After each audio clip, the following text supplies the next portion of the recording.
ഞാൻ ശരിക്കും മനസ്സറിഞ്ഞ് ചിരിച്ചിട്ട് ഒരുപാട് വർഷമായി. പക്ഷെ ഞാൻ എൻ്റെ ഒപ്പം നിൽക്കുന്ന എല്ലാവരും സന്തോഷിക്കാൻ വേണ്ടി ഞാൻ ചിരിച്ച് മാത്രം നിൽക്കും. എൻ്റെ അച്ഛനെ അമ്മയുടെ മുന്നേ ഞാൻ അഭിനയിച്ചിട്ടുണ്ട്, ഭയങ്കര സന്തോഷമാണ്. പക്ഷെ ഞാൻ ഒറ്റയ്ക്ക് കിടന്ന് കരഞ്ഞിട്ടുണ്ട്, ഒറ്റയ്ക്ക് ഇന്നും ഞാൻ കരയുന്നുണ്ട്. നമ്മൾ കാണുന്ന നല്ല മനുഷ്യന്മാർ എത്രയോ ദിവസങ്ങൾ ഇൻസൾട്ട് ചെയ്യപ്പെട്ടുണ്ട്. ചില സമയം ഉറങ്ങാൻ പറ്റില്ല, കാരണം വെച്ചാൽ ഈ ഓർമ്മകൾ എന്നെ വേട്ടയാടാണ്. ഇത് തന്നെയാണ് മാളികപ്പുറം എഴുതുമ്പോൾ ഞാൻ സൈജു കുറുപ്പിൻ്റെ കഥാപാത്രത്തിന് കൊടുത്ത ഇമോഷൻ. എൻ്റെ ചെറുപ്പം എന്ന് പറയുന്നത് ചേട്ടനായിരുന്നു. പലപ്പോഴും എനിക്ക് അസൂയ വന്നിട്ടുണ്ട്. ഞാൻ പറയാം എനിക്ക് ചേട്ടനെ ഇഷ്ടം, നോക്കിയോ വലുതാകുമ്പോൾ ഞാൻ മാത്രമേ കാണത്തുള്ളൂ എന്ന് പറയും. ഇത് ഞാൻ തമാശയ്ക്ക് പറഞ്ഞിട്ടുള്ളൊരു കാര്യമാണ്. പക്ഷെ ചേട്ടൻ മരിച്ചു കഴിഞ്ഞിട്ട് ചേട്ടൻ സൂയിസൈഡ് ചെയ്യുമായിരുന്നു. ഞാൻ ഇന്നും വളരെ ഇതായിട്ട് എൻ്റെ പേഴ്സിൽ തന്നെ ചേട്ടൻ്റെ സൂയിസൈഡ് ലെറ്റർ കൊണ്ടുനടക്കും. അപ്പോൾ ചേട്ടൻ്റെ സൂയിസൈഡ് ലെറ്ററിൽ ചേട്ടൻ എഴുതിയിട്ടുണ്ടായിരുന്നു, ഇതാണ് പുള്ളിയുടെ മരണത്തെ പുള്ളി വളരെ പോയറ്റിക്കായിട്ട് എഴുതി വെച്ചിരുന്നത്. അപ്പോൾ ഇത് ഭയങ്കരമായിട്ട് ഞങ്ങൾക്ക് ഭയങ്കര ഫീലായി. അങ്ങനെയാണ് ഞങ്ങൾ ചോറ്റാനിക്കര വന്ന് ഇവിടെ സ്ഥലം വാങ്ങിച്ച് മാളികപ്പുറം കഴിഞ്ഞപ്പോൾ തന്നെ ആഗ്രഹിച്ചാണ് ചോറ്റാനിക്കര അമ്മയെ പറ്റി ഒരു സിനിമ വേണം, അമ്പലത്തെ പറ്റി ഒരു കഥ വേണം. അങ്ങനെയാണ് ഇപ്പോൾ ഈ ലക്ഷ്മിക്കുട്ടി ചെയ്യുന്നത്. വിശ്വാസങ്ങളെ പറ്റി എഴുതുന്ന റൈറ്റർ, ഭക്തി റൈറ്റർ എന്നത് പറയും. ഞാനതിൽ ഭയങ്കര പ്രൗഡായിട്ട് ഫീൽ ചെയ്യുന്ന ആളാണ്. സിനിമയിൽ എന്നെ ഞാനാക്കിയത് മാളികപ്പുറമാണ്. അതിന് മുന്നേ ഞാൻ സിനിമ ചെയ്തതിന് ശേഷം ഞാൻ സിനിമ എഴുതും. ഇനിയും അയ്യപ്പനെ വെച്ചിട്ട് ഒരു 10 പടം കൂടെ ചെയ്യാനുള്ള അവസരം കിട്ടി ഞാൻ ചെയ്യും.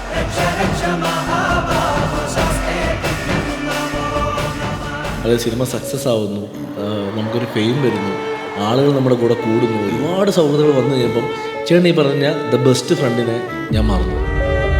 ഒരാളത്തിൻ്റെ ഒരു വലിയ നടൻ എൻ്റെ അടുത്ത് തന്നൊരു ഉപദേശമുണ്ട്.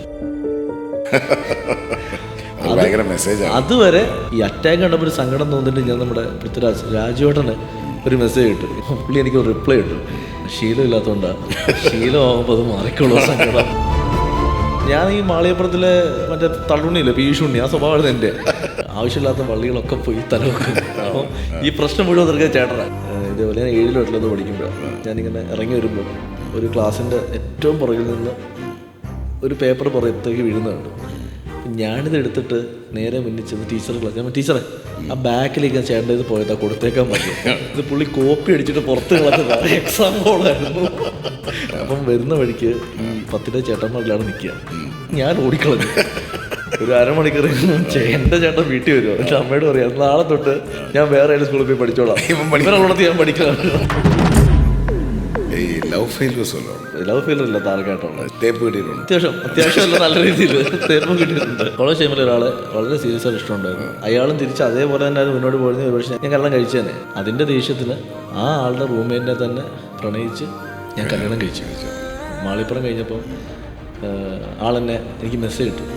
അപ്പോൾ ഞാൻ പറഞ്ഞു ആ ശരി ഞാൻ വിളിക്കാമെന്ന് പറഞ്ഞിട്ട് ഫോൺ കിട്ടിയത്. പിന്നെ ഇടയ്ക്ക് ഞാൻ കുറച്ച് നാളൊന്ന് നന്നായിട്ട് ഉഴപ്പി. സത്യം പറയാലോ, മാളികപ്പുറത്തിൻ്റെ ഒരു ഫെയിം കിട്ടുന്നു, ഒരുപാടിടത്ത് അംഗീകാരം കിട്ടുന്നു. ഇന്ന് ഞാൻ തിരിച്ചറിയുന്നു എനിക്ക് ആ ഉഴപ്പ് പാടില്ല. ഇപ്പം ഞാൻ തീരുമാനിച്ച കാര്യം എന്ന് വെച്ചാൽ ഇനി ഞാൻ ചെയ്യുന്നത് 2 പടമുള്ളെങ്കിലും 5 പടമുള്ളെങ്കിലും അത് ഞാൻ എൻ്റെ ഏറ്റവും ദ ബെസ്റ്റ് ഞാൻ കൊടുത്തിരിക്കും.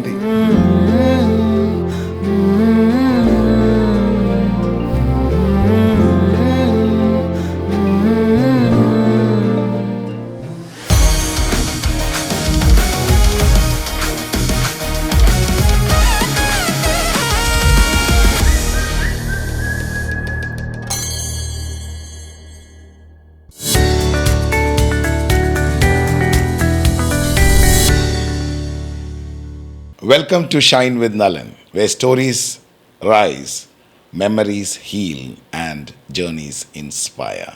Today we have a storyteller whose words have shaped some of the most gripping narratives of Malayalam cinema.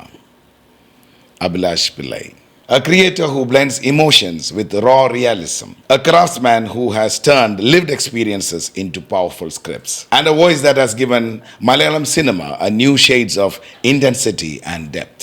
From his early struggles to becoming a promising writer in the Malayalam industry, Abhilash Pillai's journey is filled with courage, clarity, and creative fire. Let's have him on Shine with Nalan, the brilliant writer, the thinker, and a beautiful storyteller. My dearest brother, my best buddy, Abhilash Pillai. Welcome board. Thank you ചേട്ടാ. ഈ രസമുണ്ട് ചേട്ടൻ പറഞ്ഞോണ്ടിരിക്കുന്നതൊക്കെ. ഒരുപാട് സന്തോഷം. Hollywood പടത്തിൻ്റെ announcement പോലെ കേൾക്കുന്നു. ഞാൻ ഇന്നൊരു ഡ്രിങ്ക് ഇവിടെ സെറ്റ് ചെയ്തിട്ടുണ്ട്. ഈ ഡ്രിങ്കിൻ്റെ പ്രത്യേകത എന്താണെന്ന് പറയാമോ? അറിയില്ല ചേട്ടൻ, എല്ലാം സ്പെഷ്യലായതുകൊണ്ട് എനിക്കറിയില്ല ചേട്ടൻ. നമുക്കൊന്ന് കുടിച്ചു തുടങ്ങാം അല്ലേ? അപ്പം ചിയേഴ്സ്. ഒന്ന് ഇവിടെ ഇവിടെ ഇവിടെ ഇവിടെ ഇവിടെ പിന്നല്ല. ചിയേഴ്സ്.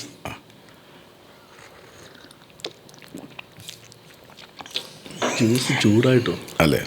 ഈ ഡ്രിങ്ക് നമ്മൾ ചെയ്തിരിക്കുന്ന ചെമ്പരത്തിപ്പൂവിലാണ്. അപ്പോൾ ഇന്ന് കുട്ടികൾക്ക് ഒരുപാട് കളേഴ്സും കാര്യങ്ങളൊക്കെ യൂസ് ചെയ്യുന്നു. ഇങ്ങനെ ചെയ്യാം, കസ്കസൊക്കെ ഇട്ട് അല്ലേ, ചെമ്പരത്തിപ്പൂവും ഒരു കഷ്ണം നാരങ്ങ. തണുപ്പിച്ചും കുടിക്കാം. പക്ഷെ തണുപ്പിച്ച് കുടിക്കുമ്പോൾ ഒരു എക്സൈറ്റ്മെൻ്റ് ഇല്ല എന്നെ സംബന്ധിച്ചിടത്തോളം.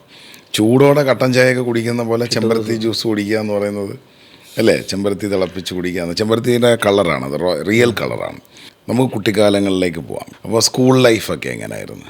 എനിക്ക് എൻ്റെ ലൈഫിൽ ഏറ്റവും ബ്യൂട്ടിഫുൾ മൊമെൻ്റ് എന്താണെന്ന് ചോദിച്ചാൽ ഞാൻ പറയും എൻ്റെ ചൈൽഡ്ഹുഡ് സ്കൂൾ ടൈം തന്നെയാണെന്ന് പറയും. ഈ കോളേജ് ടൈമിനെക്കാട്ടിലും ഞാൻ വാല്യൂ എടുക്കുന്ന സ്കൂൾ ടൈമിനാണ്. സ്കൂളിൻ്റെ പേര്?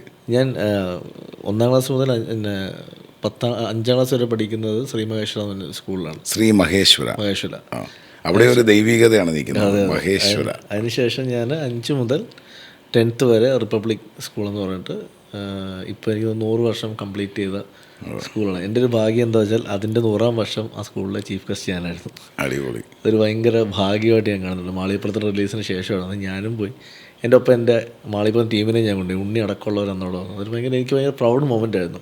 കാരണം ഞാൻ ആ സ്കൂളിൽ പഠിക്കുമ്പം, ആ സ്കൂളിൽ പഠിച്ചിറങ്ങുമ്പോൾ നമുക്കറിയാം ഇത്ര വർഷമൊക്കെ കഴിഞ്ഞാൽ ഇത് 100ാം വാർഷികം വരുവാന്നൊക്കെ അന്ന് അവിടെ പറഞ്ഞു കേട്ടിട്ടുണ്ട്. പിന്നീട് ഞാൻ കോളേജ് പഠിക്കുന്നു, PG എടുക്കുന്നു, ജോലിക്ക് പോകുന്നു, സിനിമയിലേക്ക് വന്നു വർഷങ്ങൾക്ക് ശേഷം. കാരണം ഞാനവിടെ പഠിക്കുന്ന സമയത്തായിരുന്നു തോന്നി അതിൻ്റെ ഏതൊരു വർഷം സെലിബ്രേഷനൊക്കെ നടത്തിയത്. അപ്പോൾ അന്ന് മനസ്സിൽ പോലും ചിന്തിക്കുന്നില്ല ഇതിൽ 100ാം വർഷത്തിൻ്റെ ചീഫ് ഗസ്റ്റ് ഞാനാണെന്നുള്ളത്. അന്ന് ആ സ്റ്റേജിൽ പ്രസംഗിച്ചപ്പോൾ ഞാൻ കരഞ്ഞു പോയി. വല്ലാത്തൊരു മൊമെൻ്റ്. അപ്പം അതിനുശേഷം +1 +2 കോന്നിയിൽ തന്നെ ഗവൺമെൻറ് സ്കൂളിലായിരുന്നു. അപ്പോൾ എൻ്റെ ഏറ്റവും ബ്യൂട്ടിഫുൾ ടൈമാണ് ഈ 5 മുതൽ 10 വരെയുള്ള ലൈഫ് എന്ന് വെച്ചാൽ. അതുമായിട്ടൊക്കെ ബന്ധപ്പെട്ട് തന്നെയാണ് ഈ മാളികപ്പുറം സിനിമയിലെ ഈ സ്കൂൾ സീൻസൊക്കെ ഞാൻ എഴുതി വെച്ചിരിക്കുന്നത്. ക്ലാസ് റൂമിലെ തമാശകളും. ഞാൻ ആ സ്കൂളിൽ ഷൂട്ട് ചെയ്തു. ആ സ്കൂളിൽ ഞാൻ ഷൂട്ട് ചെയ്തിട്ടുണ്ട്. അതിൽ പിന്നെ സൈജയുടെ മരിച്ചതിന് ശേഷം അദ്ദേഹത്തിൻ്റെ ഭാര്യയ്ക്കും മകൾക്കും ഒരു ക്യാഷ് ഇത് കൊടുക്കുന്ന ഒരു സീനുണ്ട്. അത് ഞാൻ എനിക്ക് ആ സ്കൂളിൽ ഷൂട്ട് ചെയ്യണമെന്ന് വെച്ച് സ്കൂളിൽ ഷൂട്ട് ചെയ്തു. അന്ന് എന്നെ പഠിപ്പിച്ച അവിടുത്തെ അധ്യാപകർ തന്നെയാണ് ആ സീനിൽ സ്റ്റേജിലിരിക്കുന്നത്, ഞാൻ ഇരുത്തിയത്. നമുക്ക് ഈ 1ാം ക്ലാസ് തൊട്ട് 5ാം ക്ലാസ് വരെ എങ്ങനെയായിരുന്നു? അല്ല, 1 മുതൽ 5 വരെയുള്ള ഓർമ്മ പിന്നെ തീർച്ചയായിട്ടും ഓർമ്മകളുണ്ട്. കാരണം എൻ്റെ അമ്മ അവിടുത്തെ ടീച്ചറായിരുന്നു ആ സമയത്ത്. അമ്മ ഡാൻസ് ടീച്ചറായിരുന്നു, ശോഭ എന്ന് പറഞ്ഞിട്ട്. അപ്പോൾ അമ്മ ആ സ്കൂളിൽ പഠിപ്പിക്കുന്നുണ്ട് തന്നെ. ആ സ്കൂളിൽ പഠിക്കുമ്പോൾ അമ്മയുള്ളതുകൊണ്ട് എനിക്ക് ടീച്ചർമാരുടെയൊക്കെ കുറച്ചും കൂടെ അടുപ്പം കൂടുതലായിരുന്നു. ശോഭ ടീച്ചറിൻ്റെ മകൻ എന്ന് പറയുമ്പോൾ. അപ്പോൾ അതുകൊണ്ട് തന്നെ എന്നെ അന്ന് അവിടെ പഠിച്ച വിലാസിനി എന്ന് പറഞ്ഞ ടീച്ചറുണ്ടായിരുന്നു. അപ്പോൾ അവർക്ക് ഇപ്പോഴും മറക്കാൻ പറ്റാത്ത മുഖങ്ങളാണ്. അമ്മയുടെ കൂടെ ഡാൻസ് ഒക്കെ പഠിക്കാൻ പോയിട്ടുണ്ടോ? ഞാൻ പഠിച്ചു തുടങ്ങിയപ്പോഴാണ് അമ്മ പഠിപ്പിക്കുന്നത്. അമ്മ ഒരുപാട് കഷ്ടപ്പെട്ട് അമ്മ അങ്ങനെ ജീവിച്ചു വന്ന ഒരാളാണ്. അമ്മ ശരിക്കും പറഞ്ഞാൽ അവർ 4 ചേട്ടത്തിയനിയന്മാർ 4 പേര്, 4 പെൺമക്കളാണ് അമ്മൂമ്മയ്ക്ക്. അതിൽ ഏറ്റവും ഇളയാളാണ് അമ്മ. അപ്പം അമ്മയുടെ ചെറുപ്പത്തിലെ കഥയൊക്കെ കേൾക്കുമ്പോൾ എനിക്ക് ഒരു ഫീൽ വന്നതാണ്. ഒരുപാട് കഷ്ടപ്പെട്ട് അമ്മൂമ്മയും അമ്മയും ആ സമയത്ത് അപ്പൂപ്പനില്ല. അപ്പം അമ്മയുടെ ഒരു കഷ്ടപ്പാടൊക്കെ അറിഞ്ഞാണ് എൻ്റെ കുട്ടിക്കാലത്ത് ഞാൻ വളരുന്നത്. പക്ഷെ അച്ഛൻ കല്യാണം കഴിച്ച ശേഷം അമ്മ ഹാപ്പി ആയിരുന്നു. ഒരു നല്ലൊരു ജീവിതം കിട്ടുന്നു. ഞങ്ങൾ ജനിച്ചതിന് ശേഷമായാലും എല്ലാം കൊണ്ടും ഹാപ്പിയായിരുന്നു. പക്ഷെ അതിന് മുമ്പിലുള്ള അമ്മയുടെ ഒരു ലൈഫ് ഞാൻ കേട്ടിട്ടുണ്ട്. അത് ഒരുപാട് നടന്നു പോയി, ഒരുപാട് സ്ഥലങ്ങളിൽ പോയി ഡാൻസ് പഠിപ്പിക്കുമായിരുന്നു. അതും കൊണ്ടായിരുന്നു ജീവിച്ചുകൊണ്ടിരുന്നത്. കേൾക്കുമ്പം എനിക്ക് ഭയങ്കര അതിശയം തോന്നും, എൻ്റെ അമ്മ അങ്ങനെ ഒരു കഷ്ടപ്പാടിലൂടെ പോയ ആളാണല്ലോ എന്ന്. അതുകൊണ്ടാണ് എനിക്ക് ഈ അമ്മമാരെന്ന് പറഞ്ഞാൽ എനിക്ക് ഭയങ്കര ഒരു ഇഷ്ടമാണ്. അതിൻ്റെ സിനിമകൾ ശ്രദ്ധിച്ചറിയാം, എനിക്ക് അമ്മമാർക്ക് വളരെ പ്രാധാന്യം ഞാൻ കൊടുക്കാറുണ്ട്. മനസ്സിലായി. എൻ്റെ ഈ 5ാം ക്ലാസ് വരെ പഠിച്ചതിനകത്തുള്ള നല്ല ഓർമ്മ, നല്ല സുഹൃത്തുക്കളൊക്കെ ഉണ്ടാവുമല്ലോ. അന്ന് പഠിച്ചതിൽ കുറേ ഏറ്റവും വലിയ സന്തോഷം എന്താ, നമ്മൾ സ്കൂളിൽ കഴിഞ്ഞ് കോളേജിലെത്തി അല്ലെങ്കിൽ നമ്മൾ നമ്മുടെ ജീവിതത്തിൽ പോയി കഴിയുമ്പോൾ കുറേ പേരൊക്കെ മിസ് ചെയ്യും. പക്ഷേ ഈ സിനിമയ്ക്ക് ഒരു വലിയ മാജിക് ഉണ്ടായിരുന്നു. എനിക്ക് മനസ്സിലായത് ഈ മാളികപ്പുറത്തിന് ശേഷമാണ്. അതായത് ഞാൻ നഷ്ടപ്പെട്ടു എഴുതിയ പല സുഹൃത്തുക്കളും എനിക്ക് തിരിച്ചു കിട്ടിയിട്ടുണ്ട് ഈ സിനിമ കഴിഞ്ഞപ്പോൾ. അതായത് ഇൻസ്റ്റാഗ്രാമിൽ ഫേസ്ബുക്കിലൊക്കെ മെസ്സേജ് ഇട്ട്, എടാ ഓർമ്മയുണ്ടോ ഞാൻ നിൻ്റെ കൂടെ ഇന്ന പഠിച്ച സമയത്തേക്ക്, എടാ നീ ഇപ്പോൾ എവിടെയാണെന്നെങ്കിൽ അവർ വിദേശത്തെവിടെയെങ്കിലും ആയിരിക്കും. അങ്ങനെയൊക്കെ ഒരുപാട് പേരെ തിരിച്ചു കിട്ടിയിട്ടുണ്ട്. പണ്ട് നമുക്ക് ക്രഷ് തോന്നിയ കുറേ പെൺകുട്ടികൾ മെസ്സേജ് ഇട്ടിട്ടുണ്ട്, ഓർമ്മയുണ്ടോ? അപ്പോൾ ഞാൻ പറയും ഇത് എവിടെയാണ്. അതൊക്കെ ഒരു വലിയ ഭാഗ്യമായിട്ട് ഞാൻ കരുതുകയാണ്. ഈ സ്കൂളിലൊക്കെ പഠിക്കുമ്പോൾ എങ്ങനെ ഫുഡൊക്കെ കൊണ്ടുപോകുന്നത്? ഞാൻ വീട്ടിൽ നിന്ന് തന്നെ കൊണ്ടുപോകും. കാരണം വെച്ചാൽ 5ാം ക്ലാസ് വരെ അമ്മ ഉള്ള സ്കൂളായതുകൊണ്ട് തന്നെ അങ്ങനെ കൊണ്ടുപോകും. അതിനുശേഷം അമ്മ രാവിലെ എണീറ്റ് സ്കൂളിൽ അമ്മ രാവിലെ എഴുന്നേറ്റ് അമ്മയ്ക്ക് ഞാൻ ഇപ്പോഴും അമ്മയെ കളിയാക്കി പറഞ്ഞു തരാം. അമ്മയ്ക്ക് ഒരു അടുക്കളയിൽ ഒരു കട്ടിലിട്ട് കൊടുത്താൽ അമ്മയ്ക്ക് ഭയങ്കര സന്തോഷമെന്ന് പറയും. ഈ സ്കൂളിൽ പഠിപ്പിക്കുന്ന അമ്മ അമ്മ രാവിലെ അതെല്ലാം കംപ്ലീറ്റ് ചെയ്തിട്ട് സ്കൂളിലേക്ക് വരുന്ന ഒരാളാണ്. അതിനുശേഷം എനിക്ക് തോന്നുന്നു ഞാനൊരു 6ാം ക്ലാസ്സിൽ 7ാം ക്ലാസ്സിലൊക്കെ അമ്മ സ്കൂൾ പഠിപ്പിക്കാൻ നിർത്തിയിരുന്നു. പിന്നെ അമ്മ കംപ്ലീറ്റ്ലി ഒരു വീട്ടമ്മയായി മാറി. അപ്പം വീട്ടമ്മയായി മാറിയപ്പോഴേ എനിക്ക് മനസ്സിലായി അമ്മയ്ക്ക് ഇപ്പോഴാണ് പണി കൂടിയത്. മറ്റേത് രാവിലെ സ്കൂളിൽ പോകുമ്പോൾ അമ്മ കുറച്ചുകൂടെ റിലാക്സ് ആയി. ഇത് അമ്മ ഞാൻ പഴയതിനേക്കുള്ള അടുക്കളയിൽ തന്നെ സമയം ചെലവഴിക്കുന്നത്. അത് ഇന്നും ഒരു മാറ്റവും ഇല്ല കേട്ടോ. ഞാൻ വീട്ടിൽ ചെന്നാലും അമ്മ അടുക്കളയിൽ തന്നെ ആയിരിക്കും. അമ്മയ്ക്കൊരു മാറ്റവും ഇല്ല. അടുക്കളകൾ മാറിയെന്നുള്ളേ ഉള്ളൂ. ഈ എറണാകുളത്തേക്ക് വന്നപ്പോൾ വേറെ അടുക്കളയായത് മാത്രമേ ഉള്ളൂ. അമ്മയ്ക്ക് ഒരു മാറ്റവും ഇല്ല. ഭാഗ്യവാനാണ്. കാരണം അടുക്കളയിൽ നിന്നും അമ്മ ഫ്യൂവൽ ചെയ്യുന്നത് ബേസ് ചെയ്തിട്ടാണല്ലോ. ചേട്ടാ ഞാൻ പറയുന്നത് ഞാൻ ലോകത്ത് എവിടെ പോയിരുന്നാലും ഞാനിപ്പോൾ അടുത്ത സമയത്ത് US പോയിരുന്നു. എനിക്കവിടെ മിസ് ചെയ്തത് എൻ്റെ അമ്മയുടെ ചോറും പുളിശ്ശേരിയും മാങ്ങാച്ചാറും തന്നെയാണ്. കാരണം അതിൻ്റെ ടേസ്റ്റിന് ലോകത്ത് ഏത് 7 സ്റ്റാറോ അല്ലെങ്കിൽ 5 സ്റ്റാർ ഹോട്ടലിൽ പോയിരുന്ന് കഴിച്ചാലും കിട്ടില്ല. മനസ്സിലായി. ഞാൻ ഇന്ന് ഏറ്റവും കൂടുതൽ പേടിക്കുന്ന ഒരു കാര്യം അത് തന്നെയാണ്. കാരണം ജീവിതമാണ്, മുന്നോട്ട് പൊയ്ക്കൊണ്ടിരിക്കുകയാണ്. നാളെ ഇവരൊക്കെ ഇല്ലാതാവുന്ന ഒരു മൊമെൻറ്റ്, അയ്യോ അതെനിക്ക് ഒരിക്കലും ചിന്തിക്കാൻ പോലും പറ്റുന്നൊരു കാര്യമല്ല. പലപ്പോഴും ഞാൻ ഇമോഷണലായി പോകുന്നൊരു ഏരിയ അത്. ഈ അടുത്ത സമയത്ത് അച്ഛന് ഒരു അറ്റാക്ക് വന്നിരുന്നു. ഞാൻ സത്യം പറഞ്ഞാൽ ബ്ലാങ്ക് ആയിപ്പോയി. കാരണം അന്ന് ഡോക്ടേഴ്സ് അച്ഛനെ തിരിച്ച് കിട്ടില്ല എന്നൊരവസ്ഥ വരെ പോയപ്പം ഞാൻ ബ്ലാങ്ക് ആയിപ്പോയി. അത് അച്ഛനില്ലാതെ ഒരു അവസ്ഥ എങ്ങനെ മുന്നോട്ട് പോകാൻ പറ്റും എന്ന് എനിക്കൊരു.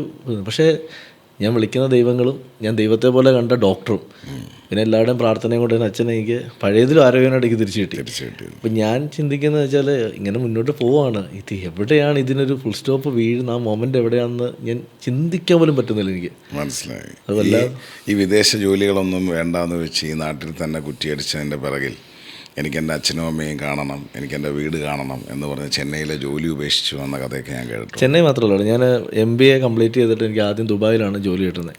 ഞാൻ ദുബായി പോയ ആളാണ്. ദുബായി പോയി വളരെ കുറച്ച് ദിവസങ്ങൾ എനിക്ക് ഹോം സിക്നെസ് വളരെ ഭയങ്കരമായുള്ള ഒരാളാണ്. അതിൻ്റെ പ്രധാനപ്പെട്ട കാരണം ഞങ്ങൾ 2 ആമക്കളായിരുന്നു.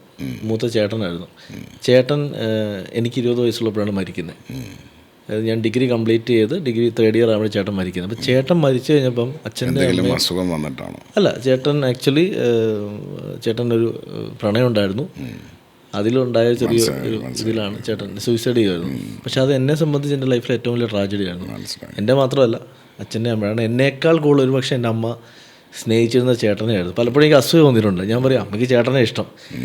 അപ്പം ഞാൻ തമാശയായിട്ട് ഇപ്പം എൻ്റെ മുത്തശ്ശി അമ്മയുടെ അമ്മ എപ്പോഴും ചേട്ടനെ കുറച്ചും കൂടെ കെയർ ചെയ്യുന്ന ഒരാളാണ്. അപ്പം ഞാൻ ചെറുപ്പത്തിലെ കുശുമ്പായിട്ട് ഞാൻ പറയും നോക്കിയോ ഫലിതാകുമ്പോൾ ഞാൻ മാത്രമേ കാണത്തുള്ളൂ എന്ന് പറയും. ഇത് ഞാൻ തമാശയ്ക്ക് പറഞ്ഞിട്ടുള്ളൊരു കാര്യമാണ്. പക്ഷെ ചേട്ടൻ മരിച്ചു കഴിഞ്ഞിട്ട് ഏതോ ഒരു മൊമെൻറ്റിൽ മുത്തശ്ശി എൻ്റെ അടുത്ത് പറഞ്ഞു നീ പറഞ്ഞ പോലെ തന്നെ ആയാലോടെ ഇപ്പം നീ മാത്രമേ ഉള്ളല്ലോ എന്ന് പറഞ്ഞു. അപ്പം ഞാൻ റിയലൈസ് ചെയ്യുകയാണ് വെറുതെ പറഞ്ഞാണെങ്കിലും ലൈഫിൽ ഇങ്ങനെ ആയല്ലോ. എനിക്ക് പലപ്പോഴും തോന്നാറുണ്ട് കേട്ടോ ഞാൻ ഒറ്റപ്പെട്ടു പോയിന്ന്. പലപ്പോഴും ഞാൻ ഒറ്റയ്ക്ക് ചില സിറ്റുവേഷനിലൊക്കെ നമ്മൾ ഫേസ് ചെയ്യുമ്പോൾ ഞാൻ ഒറ്റപ്പെട്ടു പോകുന്നതായിരുന്നു. എനിക്കൊരു കൂടപ്പുറപ്പില്ലാതെ പോയി.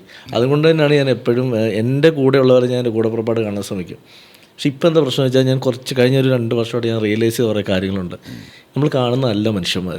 ഞാൻ ചിലപ്പം ചില ആളുകളെയൊക്കെ എൻ്റെ സുഹൃത്തായിട്ടോ അല്ലെങ്കിൽ കൂടപ്പുറപ്പാലെ കണ്ടിട്ടുണ്ടെങ്കിലും ഞാനിപ്പോൾ എല്ലാവരിൽ നിന്നും ഒന്ന് മാറിയിരിക്കുക. മനസ്സിലായി. ഒന്ന് വിലയിരുത്താണ് ഏറ്റവും കൂടുതൽ എനിക്ക് തോന്നുന്നു. അടുത്ത സമയത്ത് ഞാൻ എല്ലാവരും പറയും അഭിലാഷനുള്ള പോലത്തെ സൗഹൃദ വലയങ്ങൾ ഞങ്ങൾ കണ്ടിട്ടില്ലെന്ന്. പക്ഷെ ഞാനിപ്പോൾ എല്ലാവരിൽ നിന്നും ഒന്ന് അകന്ന് നിൽക്കുക.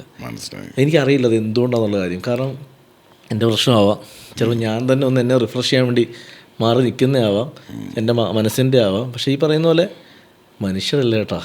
എല്ലാത്തിലും ഒരു ബേസിക്കലി ഒരു ക്വാളിറ്റി ചെക്ക് നല്ലതല്ലേ? തീർച്ചയായിട്ടും. എൻ്റെ പ്രശ്നം എന്താ വെച്ചാൽ ഞാൻ ആളുകളെ മനസ്സിലാക്കാതെ അവരെ ജീവിതത്തിലേക്ക് കൊണ്ടുവന്നിട്ടുള്ള ആളാണ്. പലരും ഞാൻ അവരെ മറ്റുള്ളവരായിട്ട് മാറ്റിയെടുത്താറില്ല. ഞാൻ അവരെ ഞാനായിട്ട് തന്നെ കണ്ടിട്ടുള്ളൂ. അതുകൊണ്ട് തന്നെ എപ്പോഴും ഞാൻ എൻ്റെ കൂടെയുള്ളവർ രക്ഷപ്പെടണം, എൻ്റെ കൂടെയുള്ളവരും എന്നേക്കാൾ ഒരു പക്ഷേ ഒരു പടി മുകളിലേക്ക് പോകണമെന്ന് ആഗ്രഹിക്കും ഞാൻ. അതൊക്കെ കഴിഞ്ഞ് കുറേ വർഷമായിട്ട് ഞാൻ റിയലൈസ് ചെയ്യുന്നത് പലപ്പോഴും അത് എനിക്ക് തന്നെ പ്രശ്നങ്ങളായി മാറിയിട്ടേ ഉള്ളൂ. ഇപ്പം ഞാനീ പറയുന്ന എൻ്റെ ഒരു പക്ഷേ എൻ്റെ ചേട്ടൻ ഉണ്ടായിരുന്നെങ്കിൽ എനിക്കൊരു സങ്കടം വന്നാൽ എനിക്ക് വിളിക്കാൻ ഒരാളുണ്ട്. തീർച്ചയായിട്ടും. അല്ല ഞാൻ പറഞ്ഞ അങ്ങനെയല്ല കേട്ടോ. എന്തൊക്കെയാണെങ്കിലും ചേട്ടാ അമ്മയുടെ വയറ്റിൽ നിന്ന് ഒരുമിച്ച് വന്ന ഒരാൾക്ക് പകരം ആവില്ല മറ്റൊരാൾ. പക്ഷെ എങ്കിലും അതിനേക്കാൾ ഉപരിയായിട്ട് എന്നെ സ്നേഹിക്കുന്നവരുണ്ട്. ഇപ്പം നിങ്ങളൊരു ചേട്ടനടക്കമുള്ളവർ നമ്മളെ സ്നേഹിക്കുന്ന എനിക്കറിയാം. പക്ഷെ ഞാൻ പറഞ്ഞതല്ല, എങ്കിലും എനിക്കെന്നുണ്ടായിരുന്നല്ലോ. ഞാൻ പലപ്പോഴും എൻ്റെ സുഹൃത്തുക്കളിലൊക്കെ വീട്ടിൽ പോകുമ്പോൾ അവരുടെ ഈ സഹോദരന്മാർ അല്ലെങ്കിൽ അനിയത്തിമാരും ചേച്ചിമാരൊക്കെ അവരെ സംസാരിക്കുന്നുണ്ടെങ്കിൽ എനിക്ക് മനസ്സിനുള്ളിൽ എവിടെയോ ഒരു ചെറിയ കുശുമ്പ് തോന്നും. എനിക്കില്ലാതായി പോയല്ലോ എന്ന് മനസ്സിലായി. ഞാൻ പലപ്പോഴും ചേട്ടൻ്റെ ഫോട്ടോ കാണുമ്പോൾ ഞാൻ വിചാരിക്കും ചേട്ടൻ ഇന്നുണ്ടായിരുന്നെങ്കിൽ എങ്ങനെയായിരിക്കും. എനിക്ക് അടുത്ത സമയത്ത് 1-2 കുട്ടികൾ എനിക്ക് എൻ്റെ ചേട്ടൻ ഇന്ന് എങ്ങനെ ഇരിക്കുമെന്നുകൊണ്ട് എനിക്ക് വരച്ചു തന്നിട്ടുണ്ട്. എനിക്ക് ഒരുപാട് ഒരുപാട് സന്തോഷം തോന്നി. അതിന് ചേട്ടൻ അങ്ങനെ ആയിരിക്കുമല്ലോ വളർന്നു കഴിഞ്ഞാൽ ചിന്തിക്കും. ഞാൻ അമ്മയെ അധികം കാണിക്കാറില്ല, കാരണം അമ്മ എന്നേക്കാൾ ഇതിനൊരു കൂടുതൽ ഇമോഷണൽ. അപ്പോൾ ഞാൻ അമ്മയെ കാണിക്കാറില്ല, അച്ഛനെ കാണിക്കാറില്ല. അപ്പോൾ എനിക്ക് ഈ ചേട്ടനെ മിസ്സായത് എൻ്റെ ലൈഫിലൊരു ഒരിക്കലും ഈ ഉണങ്ങാത്തൊരു മുറിവെന്ന് പറയുമല്ലോ, അത് സത്യമാണ്. കുട്ടിക്കാലത്ത് അടി കൂടുമായിരുന്നു ഞാനും ചേട്ടൻ. എനിക്കെന്താ സംഭവിച്ചാൽ ഞാനും ചേട്ടൻ നമ്മൾ ഓർമ്മകൾ എനിക്ക് ഒരുപാടുണ്ട്. അതായത് എൻ്റെ ചെറുപ്പം എന്ന് പറയുന്നത് ചേട്ടനായിരുന്നു, ലോകം ചേട്ടൻ തന്നെ ആയിരുന്നു. കാരണം എനിക്ക് വേണ്ടിയാണ് ചേട്ടൻ എപ്പോഴും നിന്നിട്ടുള്ളതും എല്ലാ കാര്യത്തിനും ചേട്ടനാണ് എൻ്റെ ഒപ്പം ട്രാവൽ ചെയ്തിട്ടുള്ളതും. അത് മാത്രമല്ല, ഞാൻ ഡിഗ്രി പഠിക്കുമ്പം എൻ്റെ ചിലവ് മുഴുവൻ ചേട്ടനാണ് നോക്കിക്കൊണ്ടിരിക്കുന്നത്. ഞാൻ വീട്ടിൽ നിന്ന് വാങ്ങിക്കില്ല. അന്ന് ചേട്ടൻ്റെ ജോലിയുണ്ട് എനിക്ക്. അപ്പോൾ ഞാൻ വിളിച്ച് പറയും, അതെ എനിക്കൊരു 1000 രൂപ ഉണ്ടെന്ന് പറയും. നിനക്ക് എന്തായാലും 1000 രൂപ തേക്കും. അപ്പോൾ ഞാൻ പറയും ഒന്നുമില്ല, ചിലവ് ചെയ്യാനാന്ന് പറയുമ്പോഴത്തേക്ക് ചേട്ടനെ ഇട്ട് തരും. പക്ഷെ പെട്ടെന്ന് ഒരു ദിവസം അതില്ലാതായി പോയപ്പം, പൈസയുടെ അല്ല ഞാൻ പറയുന്നത്, ചേട്ടൻ എന്ന് വിളിക്കാനുള്ള അപ്പുറത്തൊരു സോഴ്സ് ഇല്ലാതായി പോയപ്പം ശൂന്യതയായി പോയി. പിന്നുള്ള കുറേ വർഷങ്ങൾ ശരിക്കും കഷ്ടപ്പെട്ടു. ഞാനൊന്ന് എനിക്ക് തോന്നുന്നു ഒരു പക്ഷേ ആത്മാർത്ഥമായി പറഞ്ഞാൽ ഞാൻ ശരിക്കും മനസ്സറിഞ്ഞ് ചിരിച്ചിട്ട് ഒരുപാട് വർഷമായി. ഞാൻ എല്ലാവരുടെ മുന്നിൽ ചിരിച്ചു തന്നെ നിൽക്കത്തുള്ളൂ. ഞാൻ എപ്പോഴും ഹാപ്പിയായിട്ട് നിൽക്കാൻ ശ്രമിക്കുന്ന ആളാണ് എല്ലാവരുടെ മുന്നിൽ. പക്ഷെ അത് ഭയങ്കര ആർട്ടിഫിഷ്യലായിട്ടുള്ള ചിരിയാണ്. എനിക്ക് അന്നായിട്ട് എൻ്റെ മനസ്സിനുള്ള ചിരിയൊന്നുമല്ല. എൻ്റെ ചേട്ടൻ മരിച്ച ശേഷം ഞാൻ മനസ്സോർന്ന് ചിരിച്ചിട്ടില്ലെന്ന് എനിക്ക് തോന്നുന്നത്. പക്ഷെ ഞാൻ എൻ്റെ ഒപ്പം നിൽക്കുന്ന എല്ലാവരും സന്തോഷിക്കാൻ വേണ്ടി ഞാൻ ചിരിച്ചു മാത്രം നിൽക്കും. എൻ്റെ അച്ഛനെ അമ്മയുടെ മുന്നിൽ ഞാൻ അഭിനയിച്ചിട്ടുണ്ട്, ഭയങ്കര സന്തോഷമായിട്ട്. പക്ഷേ ഞാൻ ഒറ്റയ്ക്ക് കിടന്ന് കരഞ്ഞിട്ടുണ്ട്. ഒറ്റയ്ക്ക് ഇന്നും ഞാൻ കരയുന്നുണ്ട്, സങ്കടം തോന്നിയിട്ടുണ്ട്. കാരണം അത് ഒഴിവാക്കായിരുന്നു. പക്ഷെ ഒരുപാട് സ്നേഹബന്ധങ്ങൾ സമ്പാദിച്ചില്ലേ.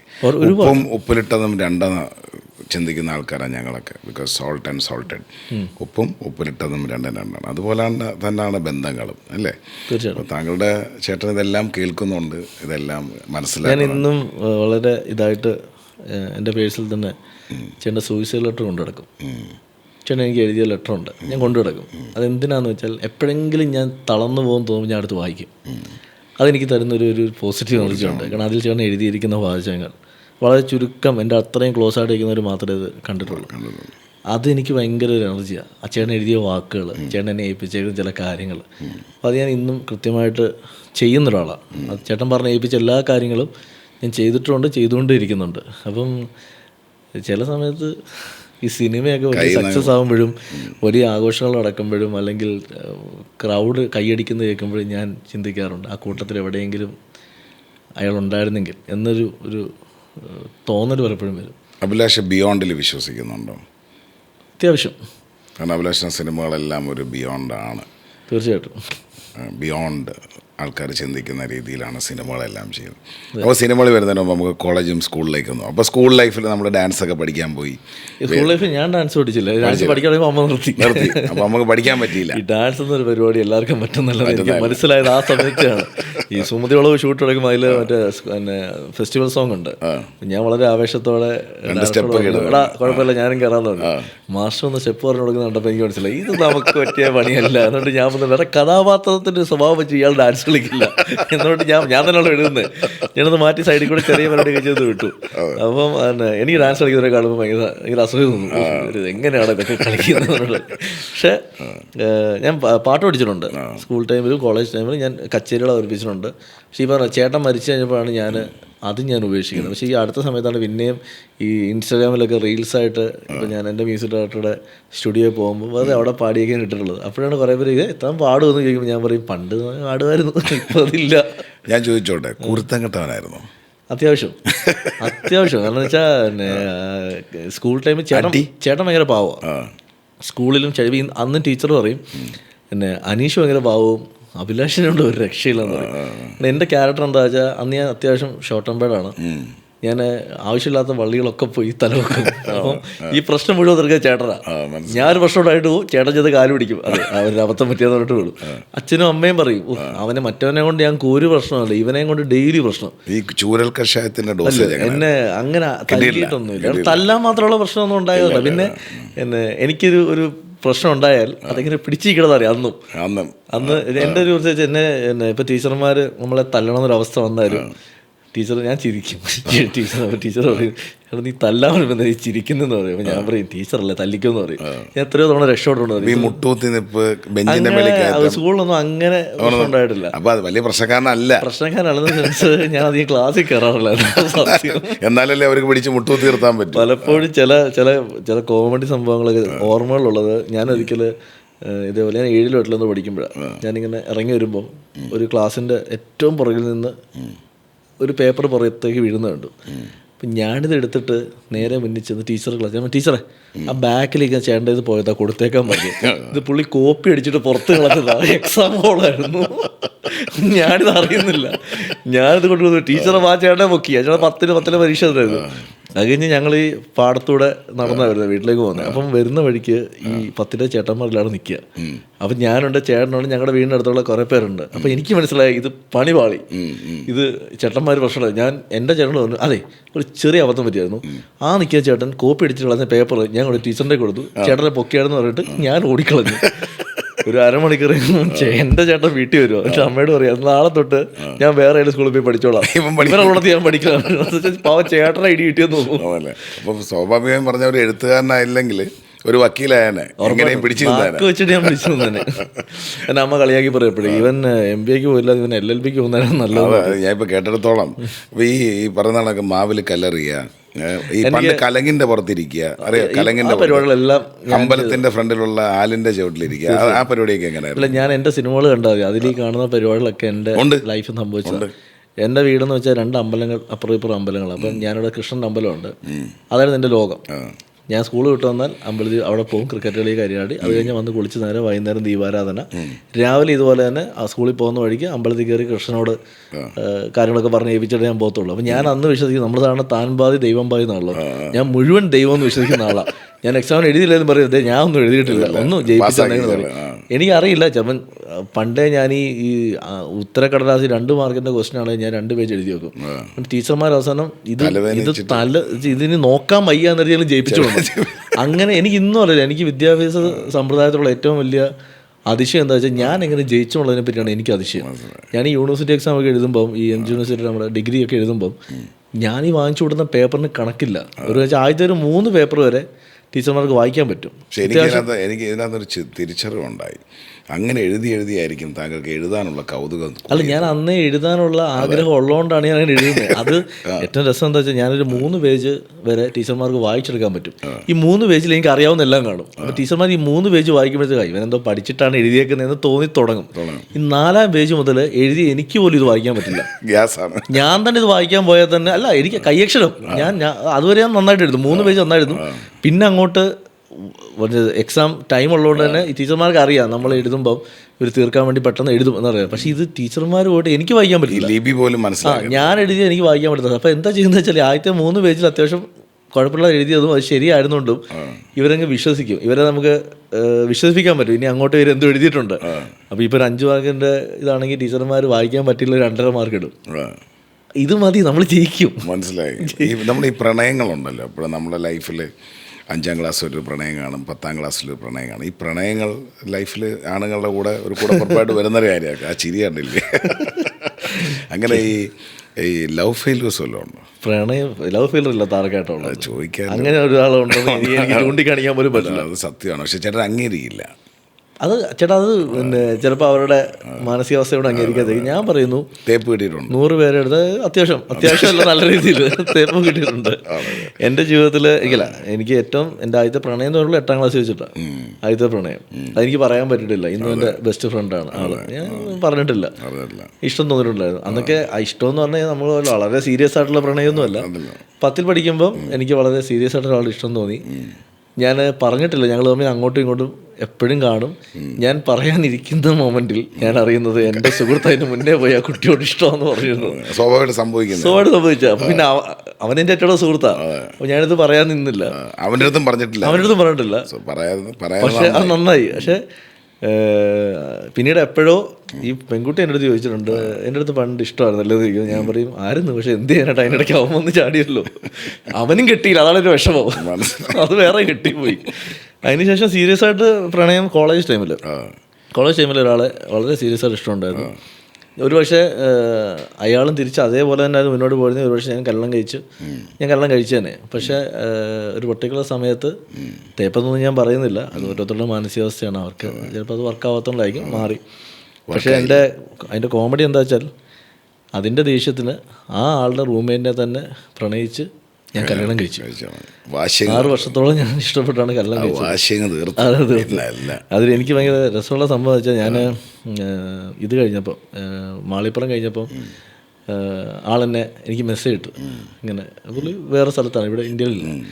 അപ്പോൾ എനിക്ക് മനസ്സിലായി, ഞാൻ അങ്ങോട്ട് മെസ്സേജ് എടുത്തു. എൻ്റെ നമ്പർ വാങ്ങിച്ച് എന്നെ വിളിച്ചു. എന്നിട്ട് ഞാൻ സിനിമ കണ്ടു, ഭയങ്കര നന്നായിട്ടുണ്ട്, ഭയങ്കര അടിപൊളി സിനിമാക്കാരനൊക്കെ ആയില്ലെന്ന് പറഞ്ഞു. ഞാൻ എന്ത് ചെയ്യാൻ, ചെറിയ പരിപാടികളൊക്കെ പറഞ്ഞു. അപ്പോൾ എൻ്റെ അടുത്ത പടത്തിൽ എനിക്ക് അഭിനയിക്കാൻ ഒരു വേഷം തരുമെന്ന് ചോദിച്ചു. അപ്പോൾ ഞാൻ പറഞ്ഞു, ഞാൻ എൻ്റെ ജീവിതത്തിലൊരു വേഷം മാറ്റി വെച്ചിട്ടുണ്ടായിരുന്നു, അതിപ്പോൾ വളരെ നന്നായിട്ട് എൻ്റെ വീട്ടിലൊരാൾ ചെയ്യുന്നുണ്ട് എന്ന് പറഞ്ഞപ്പോൾ ശരി ഞാൻ വിളിക്കാമെന്ന് പറഞ്ഞിട്ട് ഫോൺ കെട്ടിയത്. പിന്നെ ഇന്നവരെന്നെ വിളിച്ചിട്ടുണ്ട്. അത് ഞാൻ പറയല്ല, അത് അവരുടെ തെറ്റൊന്നുമല്ല. നമ്മൾ സ്കൂൾ കോളേജ് സമയത്ത് ഉണ്ടാകുന്ന ചില പ്രണയങ്ങളൊന്നും സക്സസ് ആവണമെന്നില്ല. സക്സസ് ആയ പ്രണയങ്ങളൊന്നും സസ്റ്റെയിൻ ചെയ്യണമെന്നുമില്ല. ഈ സസ്റ്റെയിൻ ചെയ്ത് മുന്നോട്ട് പോകുന്നതൊക്കെ ഓരോരുത്തരുടെ ഭാഗ്യമാണ്. അപ്പോൾ നമുക്ക് ഈ അയ്യപ്പനുമായിട്ടുള്ള പ്രണയം ഇപ്പോൾ തുടങ്ങി. അയ്യപ്പനോട് ചെറുപ്പം മുതലുള്ള പ്രണയമാണ്. അയ്യപ്പൻ്റെ അമ്മ നെയ്യപ്പൻ ചുട്ടു, കാക്ക കൊത്തി കടലിലിട്ടു. അയ്യപ്പൻ പത്തണ്ടക്കാരുടെ ഒരു വികാരമല്ലേ ചേട്ടാ. പത്തണ്ട ഞാനൊക്കെ സ്കൂളിൽ പഠിക്കുന്ന സമയത്ത്, നമ്മൾ ഈ സീസൺ സമയത്ത് സ്കൂളിൽ പോകുമ്പോൾ കാണുന്നത് ഇങ്ങനെ, എനിക്കൊരു ഹീറോ ആണ്, ഒരു ഹീറോയെ കാണാൻ വേണ്ടി ഇവിടുന്ന് ഇത്രയും പേര് പോകുന്നു എന്ന കൺസെപ്റ്റ്. ഏത് പ്രായത്തിലാണ് ശബരിമലയിൽ എനിക്ക് തോന്നുന്നു എൻ്റെ ഓർമ്മ വെച്ച കാലം മുതൽ, അത് ഏതൊരു സമയം ഓർമ്മ വെച്ച കാലം മുതൽ ശബരിമല പോകുന്നുണ്ട്. എൻ്റെ എനിക്ക് തോന്നുന്നു ഞാനൊരു 7ലും 8ലൊക്കെ പഠിക്കുമ്പം തൊട്ട് എനിക്ക് നല്ല ഓർമ്മയുണ്ട് ശബരിമല പോകുന്നത്. അതൊരു വികാരമാണ് ആ യാത്ര, ഈ മല കയറുന്നതൊക്കെ പോകണം. അച്ഛനായ 41 ദിവസം വന്ന് ഇവിടെ 41 ദിവസം ഞാൻ ഈ മാളിയപ്പുറത്തിലെ മറ്റേ തള്ളുണ്ണിയില്ലേ, പീഷുണ്ണി, ആ സ്വഭാവമായിരുന്നു എൻ്റെ. ഞാൻ മറ്റേ പറ്റിക്കലായിരുന്നു. അതാണ് ഞാനിത് എഴുതി വെച്ചത്. ഞാനൊരു ഹോട്ടലിൽ പോയിട്ട് ഇതേപോലെ കഴിക്കാതിരുന്നിട്ട് ഞാൻ ചിക്കൻ്റെ എന്തുകൊണ്ടെന്ന് ചോദിച്ചിട്ടുണ്ടെന്ന് പറഞ്ഞ് അമ്മ പറഞ്ഞൊരു അനുഭവത്തിൽ നിന്നാണ് ഞാൻ ഇത് എഴുതി വെച്ചത്, ആ ഡയലോഗിൽ എഴുതി വെച്ചത്. അപ്പോൾ അതിലെ തള്ളുണ്ണിയുടെ ക്യാരക്ടറാണ് എൻ്റെ പ്രശ്നം.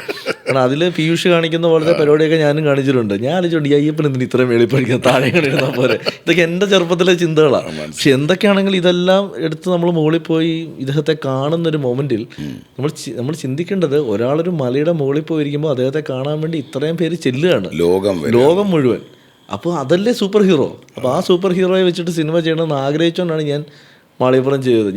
ഞാൻ പറയുന്നു, ഞാൻ ഈ ലോകത്ത് ഏറ്റവും ഞാൻ വിശ്വസിക്കുന്ന, അല്ല ഏറ്റവും ഞാൻ ട്രസ്റ്റ് ചെയ്യുന്ന സൂപ്പർ ഹീറോ അയ്യപ്പനാണ്. കാരണം അതൊരു വല്ലാത്ത വികാരം. ഒരു പലഹാരത്തിൽ നിന്നും നമുക്കിത് കണ്ടിന്യൂ ചെയ്യാം എന്ന് പറയുന്നു. പിന്നെന്താ, ഉറപ്പായിട്ടും. അപ്പോൾ ഇന്നിപ്പം നാട്ടിലൊക്കെ പലതരം പലഹാരങ്ങളൊക്കെ വന്നു. ഞാനെന്നും പഴയ പലഹാരങ്ങളുടെ പ്രണയത്തിലാണ്. അതിൽ ഞാൻ കഴിഞ്ഞ എപ്പിസോഡിൽ പറഞ്ഞ ഈ പണ്ടെൻ്റെ അച്ഛൻ്റെ അച്ഛൻ ഈ വാഴയ്ക്കപ്പം വാങ്ങിച്ചു. ഞങ്ങളുടെ നാട്ടിൽ വാഴയ്ക്കപ്പം എന്നാണ്. ഇത് വാഴയിലേക്കകത്ത് പൊതിഞ്ഞുകൊണ്ട് വരും. ഈ വാഴയില തുറക്കുമ്പം ഈ വാഴയ്ക്കപ്പത്തിൻ്റെ ഒരു വാസനയുണ്ട്. അതേപോലെയാണ് എൻ്റെ അടുത്ത പ്രിയപ്പെട്ട നെയ്യപ്പം. ഇപ്പം അയ്യപ്പൻ്റെ അമ്മ നെയ്യപ്പം എന്ന് പറഞ്ഞപ്പോൾ ഞാൻ ഓർത്ത കാര്യമാണ്. അല്ലേ, അയ്യപ്പൻ്റെ അമ്മ. പണ്ട് എനിക്ക് ആ പാട്ടെങ്ങനെ, അയ്യപ്പൻ്റെ അമ്മ നെയ്യപ്പം ചുട്ടു, കാക്ക കുത്തി കടലിലിട്ടു. പക്ഷെ എനിക്ക് അനുഭവം എന്ന് വെച്ചാൽ ഞാൻ സ്കൂൾ വിട്ട് വരുമ്പോൾ അമ്മ ഇതുണ്ടാക്കി വെക്കും. ഭാഗ്യവാൻ, പിടിക്കുക. ഇന്ന് ആൾക്കാർ ഗുണ്ടിൻ്റെ മാവൊക്കെ വെച്ചിട്ടേ അവർക്ക് നെയ്യപ്പം ചെയ്യാൻ അറിയില്ല. നെയ്യപ്പത്തിന് വേറൊരു ഫ്ലേവറാണ്. അങ്ങനെ പിടിച്ച് ആ നെയ്യൻ്റെ മണമൊക്കെ ആയിട്ട്. ഇത് വീട്ടിലാണെങ്കിലും ഇതുണ്ടാക്കുമ്പം ഈ സ്കൂളിൽ നമ്മൾ വന്ന്, ഞാൻ വീടിൻ്റെ പുറകിലോട്ട് വഴിയുണ്ട്, അപ്പോൾ അതിൽ വന്ന് കയറി ഹാളിലേക്ക് കയറുമ്പോൾ ഇതിൻ്റെ ഒരു മണം അടിക്കും. അപ്പം ആ മണത്തിന് വേണ്ടി എൻ്റെ മോനെ ഇത് പിച്ചിട്ട് ഈ ക്രിസ്പും ഈ ഇതും കൂടെ ഒരുമിച്ച് ചെയ്യണം. അതാണ് എൻ്റെ ഫീല്. അപ്പം ശരിക്കും ഇതൊക്കെ അമ്മ എന്ന് പറയുന്നൊരു മെമ്മറിയാണ്. അമ്മയും അമ്മൂമ്മയും, രണ്ടമ്മൂമ്മമാരും, അമ്മയുടെ അമ്മയായാലും അച്ഛൻ്റെ അമ്മയായാലും ഇതിൻ്റെ എക്സ്പേർട്സാണ്. എനിക്കതുപോലെ എനിക്ക് തോന്നുന്നു ഈ മടക്ക് സേനൻ എന്ന് പറയുന്ന സംഭവം ഉണ്ട്. അത് ഭയങ്കര ഇഷ്ടമുള്ള സാധനമാണ്. ബോളി എന്നാണ് പറയുന്നത്, മടക്ക് ബോളി എന്നാണ് പറയും. ഭയങ്കര രസമാണ്. അത് വീട്ടിൽ ഉണ്ടാക്കുമായിരുന്നു. എന്നിട്ട് അതിൻ്റെ പുറത്ത് ഇങ്ങനെ പഞ്ചസാര പാവ് കാച്ചി ഇങ്ങനെ ഒഴിച്ചു വെക്കും. ഞാൻ അത് മാത്രം ഇളകിക്കൊണ്ട് പോകുമ്പോൾ അമ്മ ഓടിക്കും, എടാ ബാക്കിയോടെ കഴിക്കണമെന്ന് പറയും. ഞാൻ ഇതാണ് ഹൈലൈറ്റ് അമ്മയും ചേട്ടനും ഒക്കെയാണ്. പിന്നെ അപ്പം നെയ്യപ്പത്തിൻ്റെ കാര്യം പറഞ്ഞു, കഴിച്ചു. ഇത് ഷൂട്ട് കഴിയുമ്പോൾ ഞാനത് കൊണ്ടുപോവാ സെറ്റ്. അപ്പോൾ നെയ്യപ്പം ഡ്രിങ്ക് എടുക്കാം. എനിക്ക് തോന്നുന്നു ഇന്നത്തെ തലമുറയിലെ അമ്മമാർ, ലൈക്ക് ന്യൂ ജനറേഷനിലെ അമ്മമാർക്ക് അല്ലെങ്കിൽ മക്കൾക്ക് ഏറ്റവും കൂടുതൽ മിസ് ചെയ്യാൻ പോകുന്ന ഇങ്ങനത്തെ പലഹാരങ്ങളായിരിക്കും. ഒരു ബേക്കറിയിൽ നിന്ന് വാങ്ങിച്ച് കഴിക്കും. പക്ഷെ സ്വിഗ്ഗി മമ്മിയുടെയും സൊമാറ്റോ അച്ഛൻ്റെയും കാലമല്ല. ഞാൻ ഈ അടുത്ത സമയത്ത് ഇങ്ങനെ ഡിസ്കസ് ചെയ്തപ്പോൾ വന്നൊരു ടോപ്പിക്കാണ് നമ്മുടെയൊക്കെ അമ്മമാരുടെ ഇത് മക്കൾ വരുന്നിടം വരെ കാത്തിരിക്കുന്ന, അല്ലെങ്കിൽ മക്കൾ കഴിച്ചിട്ട് ഞാൻ കഴിച്ചോളാം എന്ന് പറയുന്ന അമ്മമാരുടെ കാറ്റഗറി എനിക്ക് തോന്നുന്നു നമ്മുടെ അമ്മമാരോടുകൂടി കഴിയാണ്. താങ്കൾ പറഞ്ഞതിനകത്തുള്ള ഏറ്റവും ബ്യൂട്ടിഫുൾ ഭാഗമെന്ന് പറയുന്നത് നമ്മളെ പല സുഹൃത്തുക്കൾക്കും നമ്മളെ അമ്മമാരോടുള്ള അറ്റാച്ച്മെൻറ്റും നമ്മളെ വീട്ടിലെ അടുക്കളയാണ്. തീർച്ചയായിട്ടും. അല്ല ഞാൻ പറഞ്ഞില്ല, ഇപ്പോൾ എൻ്റെ കഴിഞ്ഞ പടം ഷൂട്ട് നടക്കുമ്പോൾ കഴിഞ്ഞ മുമ്പിലത്തെ പടം ഷൂട്ട് നടക്കുമ്പോൾ ആനന്ദ് ശ്രീബാല ഷൂട്ട് നടക്കുമ്പം ഷൂട്ട് കഴിഞ്ഞിട്ട് ഞാൻ വീട്ടിൽ ചെല്ലുമ്പം വെച്ചപ്പോൾ അർജുനൊക്കെ മുന്നേ ഷൂട്ട് കഴിഞ്ഞാണ്. ഞാൻ വീട്ടിൽ ചെല്ലുമ്പോൾ അർജുന് അടുക്കളയിൽ നിന്ന് ദോശയും കഴിച്ചുകൊണ്ട് ഇറങ്ങി തരുക. ചേട്ടൻ ലേറ്റായെന്ന് ചോദിക്കും. അപ്പോൾ പറയും എടാ ഇത് എൻ്റെ വീടാണോ നിൻ്റെ വീടാണോ എന്ന് ചോദിക്കും. കാരണം എൻ്റെ അമ്മയായാലും അച്ഛനായാലും എൻ്റെ കൂടെയുള്ളവരെല്ലാവരോടും അങ്ങനെയാണ്. അവരെ അമ്മയെ അപ്പാന്ന് തന്നെ വിളിക്കുന്നത്. ഞാനില്ലെങ്കിൽ പോലും ഇവർ വീട്ടിൽ പോകുന്ന ആളുകളാണ്. ഇപ്പം ഞാൻ ഈ അടുത്ത സമയത്ത് ഇപ്പോൾ ഇപ്പോൾ ഗോവിന്ദ് പത്മസൂര്യ, ഇപ്പം ഗോവിന്ദൊക്കെ എപ്പോഴും വീട്ടിൽ ചെല്ലും. ഗോപികയും ഗോവിന്ദും ഒക്കെ എന്ന് വെച്ചിട്ട് അമ്മയുടെ അടുത്ത് നിന്ന് ഫുഡ് വാങ്ങിച്ച് കഴിച്ചിട്ട് പോകും. അപ്പം ഞാനേ ഉള്ള ചേട്ടൻ വന്നു കഴിഞ്ഞാൽ അമ്മയ്ക്ക് ചിലപ്പോൾ ചേട്ടൻ വരുമ്പോൾ കുറച്ചുകൂടെ അറ്റാച്ച്ഡ് ആണ്. ചേട്ടൻ ഈ പാചകത്തിൻ്റെ ആളാണല്ലോ. അതിൽ എനിക്കൊരു അത്ഭുതം എന്താ പറയുക ചേട്ടാ, പണ്ട് ഞാൻ സ്കൂളിൽ പഠിക്കുമ്പം ഞാൻ ഈ വീട്ടിൽ പറയാതെ എൻ്റെ കൂടെ ഞാൻ 4-5 സുഹൃത്തുക്കളെ കൊണ്ടു ചെല്ലും. സ്കൂളും എൻ്റെ വീടും അടുത്താണ്. ഇന്നുകൊണ്ട് വീട്ടിലെ പെണ്ണ് ഉറപ്പായിട്ടും. പക്ഷേ എനിക്കിന്നും അറിയാത്തൊരു അത്ഭുതം എന്താ വെച്ചാൽ ഈ അമ്മ ഇത്രയും പേര് വന്നാലും ആഹാരം തികയുമെന്നുള്ളതാണ്. ഇനി സപ്പോസ് ഇനി എന്തെങ്കിലും കുറവുണ്ടെങ്കിലും ഇവിടെ ഒരു 10 മിനിറ്റ് എന്ന് പറഞ്ഞാൽ ഈ 10 മിനിറ്റ് കൊണ്ട് അവിടെ റെഡി ആയിരിക്കും. അതെന്ത് മെഷീനാന്ന് എനിക്ക് മനസ്സിലാവുന്നില്ല.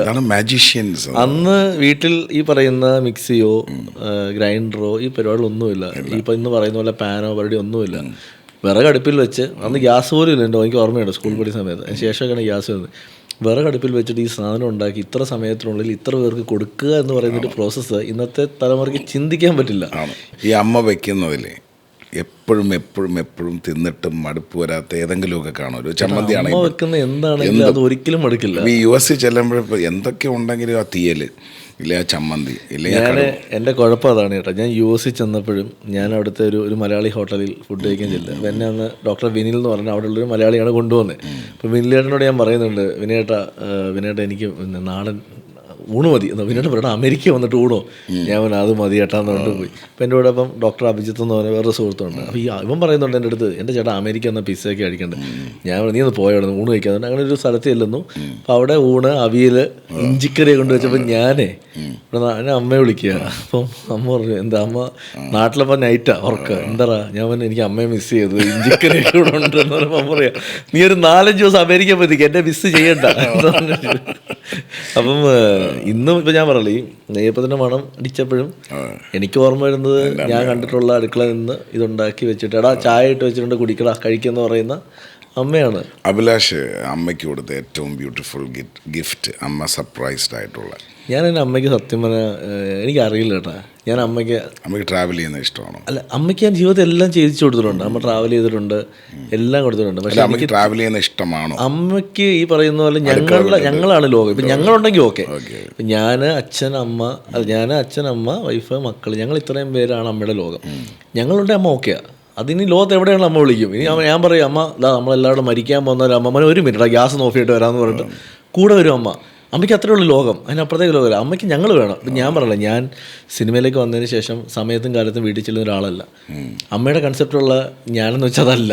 7 മണിയാകുമ്പോൾ വീട്ടിൽ വന്ന് എല്ലാം പൂട്ടി പിന്നെ സേഫായിട്ട് വീട്ടിൽ ഇരിക്കണം. രാവിലെ ഒരു 9 മണിക്ക് പോവുക, 5 മണിക്ക് വരിക. ഇതായിരുന്നു അമ്മയുടെ കൺസെപ്റ്റ്. അത് ബ്രേക്ക് ചെയ്തുകൊണ്ടാണ് ഞാൻ സിനിമയിലേക്ക് വന്നത്. ആദ്യമൊക്കെ ഇത് അമ്മയ്ക്ക് അഡ്ജസ്റ്റ് ചെയ്യാൻ പറ്റില്ല. അധികം അമ്മ പറയുന്നുണ്ട് വേണ്ട നീ ഇത്ര ലേറ്റ് ആവുന്നത്.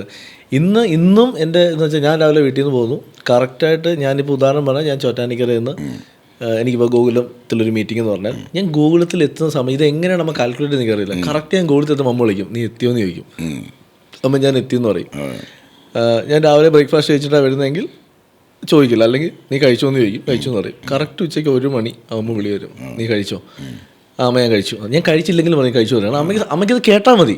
ഞാൻ കഴിച്ചു എന്ന് അമ്മയ്ക്കൊരു വാക്ക് കേട്ടാൽ അമ്മയ്ക്ക് സമാധാനമോ. വൈകുന്നേരം 8 മണിക്ക് വിളിക്കും, എടാ നീ കഴിച്ചോ? അവൻ ഇല്ലമ്മ കഴിക്കാം, നീ വരുമോ? ഞാൻ പറഞ്ഞില്ല എങ്കിൽ കഴിക്കാം. എന്നിട്ട് ഞാൻ എവിടെയാണോ താമസിക്കുക അവിടെ എത്തി ഞാൻ സേഫായെന്ന് അറിയുന്നവരെ അമ്മ വിളിക്കും. ഇതൊരിക്കലും എൻ്റെ ഭാര്യയോ എൻ്റെ മക്കളോ വിളിക്കില്ല. അവർ വിളിക്കുമായിരിക്കും, അച്ഛനോട് എന്തൊക്കെ ചോദിച്ച് വിളിക്കുക. കണക്ടിവിറ്റി അല്ലേ ഒരു. അമ്മ എന്ന് പറയുന്നത് നമ്മളിപ്പോൾ ഓട്ടോ ജനറേറ്റർ മെസ്സേജ് എന്ന് പറയുന്ന പോലെ അതൊരു ഓട്ടോമാറ്റിക് കോളാണ്. അതാണ് ഞാൻ പറഞ്ഞത്, അതൊരു ധൈര്യം കൂടെയാണ്. അത് തിരിച്ചും അങ്ങനെയാണെന്നാണ് എനിക്ക് തോന്നുന്നത്. കാരണം അഭിലാഷ് ഇപ്പം അയ്യപ്പൻ്റെ കഥയാണ് പറയുന്നെങ്കിലും ഇട്ടത് മാളികപ്പുറം എന്ന പേരാണ്. ഉറപ്പായിട്ടും ഞാൻ ചേട്ടാ ഇത് ഞാൻ അമ്മയുടെ വർഷമാണ് പറഞ്ഞത്. ഇതേ വർഷം തിരിച്ചൊരു കാര്യം ഞാൻ പറയാം. ഇനി ഇത് സപ്പോസ് അമ്മ എന്തെങ്കിലും ഒരു കാരണം കൊണ്ട് എന്നെ വിളിക്കാൻ പറ്റിയില്ലെങ്കിൽ ഞാൻ 1:30 അങ്ങോട്ട് വിളിക്കും. എന്താ വിളിക്കാൻ ചോദിക്കും. അവർ നീ വല്ല മീറ്റിങ്ങിലാണ് വിളിക്കാറില്ല, ഞാൻ കഴിച്ചു എന്ന് പറയും. ഇത് തിരിച്ചുകൊണ്ട് ഞാൻ പറഞ്ഞില്ല, ഞാൻ ഭയങ്കരമായ ഹോം സിക്നസ് ഉള്ള ആളാണ് ഇന്നും. എനിക്ക് എൻ്റെ അച്ഛൻ അമ്മയെ വിട്ട് ഒരു കാര്യം ലോകത്തില്ല. കാരണം എനിക്ക് അവർ വേണം. ഈ സിനിമ ഇൻഡസ്ട്രിയിലേക്ക് ഇറങ്ങുന്നതിന് മുമ്പ് നമ്മുടെ കുട്ടിക്കാലത്തിലേക്ക് കുറച്ചുകൂടെ ഒന്ന് മാന്തിയിട്ട് വരാം. ഈ മൾബറി അറിയാലോ, വീട്ടിൻ്റെ ഫ്രണ്ടിലേക്കാണ് ചെറിയ, ഇന്ന് അന്യം നിന്ന് വരിക. പത്തൽ എന്ന് പറയുന്നൊരു മരമുണ്ട്, പത്തൽ വെട്ടിയടിക്കുക. കമ്മ്യൂണിസ്റ്റ് പച്ച അത് കേട്ടിട്ടുണ്ടല്ലോ. അതേപോലെ ജാമ്പയ്ക്ക, ലൗലോലിക്ക, നെല്ലിക്ക. ഈ നെല്ലിക്കയും ലൗലോലിക്ക എന്ന് പറഞ്ഞാൽ നമ്മൾ ഇങ്ങനെ കടിക്കുമ്പോൾ നമുക്കൊരു ഓർമ്മയിലേക്ക് ഇങ്ങനെ ട്രാവൽ കഴിക്കാത്ത മലയാളി സാറായിട്ടുള്ളത്. അപ്പോൾ എൻ്റെ ചോദ്യം, ഇതൊക്കെ ചിലപ്പന്മാർ നമ്മളിപ്പോൾ റെഗുലറായിട്ട് ചിലപ്പോൾ ബീട്രൂട്ട് തോരനും അപ്പം ഓരോരുത്തന്മാർ ഇതുമൊക്കെ ആയിട്ട് വരുന്ന കുറച്ച് ഫാഷനബിൾ അന്നത്തെ ഭയങ്കര പൊതിച്ചോറുകളും ഈ ചോറ്റുപാത്രങ്ങളൊക്കെ കാണും. അത് ഭയങ്കര സസ്പെൻസോടെ നമ്മൾ അവൻ്റെ ചോറ്റുപാത്രം ഇന്ന് തുറന്ന് എന്ത് അവൻ വെച്ചേക്കുന്നതാണ്. അങ്ങനെ കൊതി തോന്നിപ്പിച്ചൊരു ചോറ്റുപാത്രമുണ്ടോ ജീവിതത്തിൽ? എൻ്റെ ക്ലാസ്സിൽ ഞാൻ പറഞ്ഞില്ല, എനിക്കൊരു ആ സമയത്ത് നമ്മൾ എല്ലാവരും നല്ല സൗഹൃദമാണ്, തന്നെ ഷെയർ ചെയ്ത് കഴിക്കുന്ന ഒരു സ്വഭാവമാണ്. എല്ലാവരും ഒരുമിച്ച് തുറക്കും. ഇതിൽ ചില ദിവസങ്ങൾ ഞാൻ വീട്ടിൽ നിന്ന് കൊണ്ടുപോകും, ചോറ് കൊണ്ടുപോകും. ഞാൻ മിക്ക ദിവസം ഞാൻ ഉച്ചയ്ക്ക് വീട്ടിൽ വന്ന് കഴിക്കുന്ന ആളാണ്. ഈ ഉച്ചയ്ക്ക് കൊണ്ടുപോകുന്ന ദിവസം ഇവർക്ക് എല്ലാവർക്കും അതിശയം, വീട്ടിൽ നിന്ന് ഞാൻ എന്താ കൊണ്ടുപോകുന്നുള്ളത്. എൻ്റെ അമ്മ എനിക്ക് മാത്രമല്ല ഇവർക്കും കൂടെ ഉള്ള കറികൾ അതിനകത്ത് കാണും. അതിൽ മീൻ വറുത്തത് കാണും, അച്ചാറ് കാണും, ഈ പറയുന്ന പുളിശ്ശേരി എന്തെങ്കിലും ഇത് കാണും. ഇത് തന്നു വിടുന്നൊരു ചെറിയ ഒരു മറ്റേ ടൈറ്റായിരിക്കുന്ന ഒരു സ്റ്റീലിൻ്റെ പാത്രം, നമുക്കറിയാം അങ്ങനത്തെ പാത്രങ്ങൾ ഇപ്പോൾ വളരെ കുറവാണ്. ഇത് തുറക്കാൻ വേണ്ടി വെയിറ്റ് ചെയ്യുക. അത് എല്ലാവരും പാത്രം അടിക്കും, ഇത് തുറക്ക് എനിക്ക് ഒഴിക്കുക എന്ന് പറഞ്ഞിട്ട് നിൽക്കും. അത് ഒരു രസമുള്ളൊരു പരിപാടിയായിരുന്നു. അങ്ങനെ വേറെ അഭിലാഷിന് കൊതി തോന്നിയ പാത്രങ്ങളുണ്ടോ? അന്ന് ചിലപ്പോൾ ബ്രെഡൊക്കെ ഭയങ്കര റിച്ച് ഫുഡാണ്. ബ്രെഡൊക്കെ ബോംബെ ടോസ്റ്റ് എന്ന് പറയുന്ന ഡിഷൊക്കെ ഉണ്ട്. ഞാൻ സ്കൂളിൽ നിന്ന് പഠിക്കുമ്പോൾ അങ്ങനത്തെ പരിപാടിയൊന്നും വന്നിട്ടില്ല. ഞാൻ നാട്ടുമ്പുറമല്ലേ. ഒന്നാം കാര്യം ഈ പത്തനംതിട്ട കോന്നി എന്ന് പറയുന്നത് ഇന്നും അത് അങ്ങനെയുള്ളൊരു സ്ഥലം തന്നെയാണ്. അപ്പോൾ അവിടെ ഇങ്ങനത്തെ ഒരു ഹൈഫൈ പരിപാടി എത്തിയിട്ടില്ല. നമ്മുടെ ഈ പറയുന്ന അച്ചായന്മാരൊക്കെ ഉണ്ട് ഗൾഫിലും. ഗൾഫിൽ എൻ്റെ അച്ഛൻ ഗൾഫിലായിരുന്നു. അപ്പം ഈ ഗൾഫിൽ നിന്ന് വരുമ്പോൾ കൊണ്ടുവരുന്ന ചില അന്ന് ഏറ്റവും എനിക്ക് തോന്നുന്നു ഈ നിഡോ പാൽപ്പൊടി, ചോക്ലേറ്റ്, ഈ പിസ്ത, ടാങ്ക് പിസ്ത, പിന്നെ അമൃതാഞ്ചൻ നമ്മൾ ഗിഫ്റ്റ് കൊടുക്കുന്നത്. എടാ അച്ഛൻ ഗൾഫിൽ നിന്ന് അത് അമൃതാഞ്ചൻ വെച്ചാൽ പിന്നെ ഒരു സോപ്പ് കൊണ്ടുവരും, ഈ ഗൾഫിൽ നിന്നുള്ളൊരു സോപ്പ്. ഇതൊക്കെ കൊണ്ടുവരുമ്പോൾ ആ ഒരാഴ്ച നമ്മൾ രാജാവും. ഈ ഒരാഴ്ച അച്ഛൻ തിരിച്ചു വയ്ക്കുന്നത് തീർന്ന് കഴിഞ്ഞ് പിന്നെ നമ്മൾ പഴയ പോലെയാടാ എന്താണ് എന്നുള്ളത് എന്ന് വെച്ചാൽ. എനിക്ക് അമ്മ ആഹാരം തരുന്നതിൽ ഇന്നും ഞാൻ വീട്ടിൽ ചെല്ലുകയാണെങ്കിൽ അമ്മ ഞാൻ വിളിക്കുക, അമ്മ ഞാൻ കഴിക്കാൻ വരുന്നതാണെങ്കിൽ എനിക്ക് ഇന്നും അറിയാം. മാങ്ങ അന്നേരം അരിഞ്ഞ് ചെറിയ പീസാക്കി മുളക് പൊടിയും ഉപ്പും വെളിച്ചെണ്ണയും ചൂടാക്കി ഒഴിച്ചിട്ട് വെക്കും. ഇതാണ് എൻ്റെ ഏറ്റവും ഇഷ്ടമുള്ള സാധനം. ആണല്ലേ. ഞാൻ ഇത് എൻ്റെ ഒപ്പം നിൽക്കുന്നവർക്കും അറിയാം. ഞാനിപ്പം പുതിയ സിനിമയുടെ പ്രീ പ്രൊഡക്ഷൻ നടക്കുകയാണ്. ഗോകുലത്തിൻ്റെ ഒരു പടം. ഗോകുലത്തിൻ്റെ ഗസ്റ്റ് ഹൗസിൽ ഇരിക്കുന്ന ചേച്ചിക്ക് ഇതറിയാം. അപ്പം ഞാനുള്ള ദിവസം ഞാൻ നോക്കുമ്പോൾ എൻ്റെ മുന്നിൽ മാങ്ങ അന്നേരം അരിഞ്ഞിട്ട് കൊണ്ടുപോയി. അപ്പോൾ എൻ്റെ ഒപ്പമുള്ള നമ്മുടെ എം മോഹനേട്ടനും വാവാക്കൊട്ടാകര ചീഫും എൻ്റെ കൂടെയുള്ള വർക്ക് ചെയ്യുന്നവരും ഒക്കെ അവിടെ അഭിലാഷേണ്ട ഐറ്റം വന്നല്ലോ എന്ന് പറയും. അതായത് ഇതെൻ്റെ സ്പെഷ്യലാണെന്ന് അവർക്കറിയാം. ഇതെൻ്റെ അമ്മ ചെറുപ്പം മുതൽ എന്നെ ശീലിപ്പിച്ചേക്കുന്നൊരു കാര്യം. ഇന്നും അതില്ലാതെ എനിക്ക് പറ്റാത്തൊരാളാണ്. ഇനി മാങ്ങ സീസൺ അല്ലെങ്കിൽ ഞാൻ എവിടെന്നെങ്കിലും വാങ്ങിച്ചോണ്ട് വരണമെന്ന് പറയും. ഞാൻ പറഞ്ഞതാ നോക്കിക്കോണേ അമ്മ പറയാമ്മ.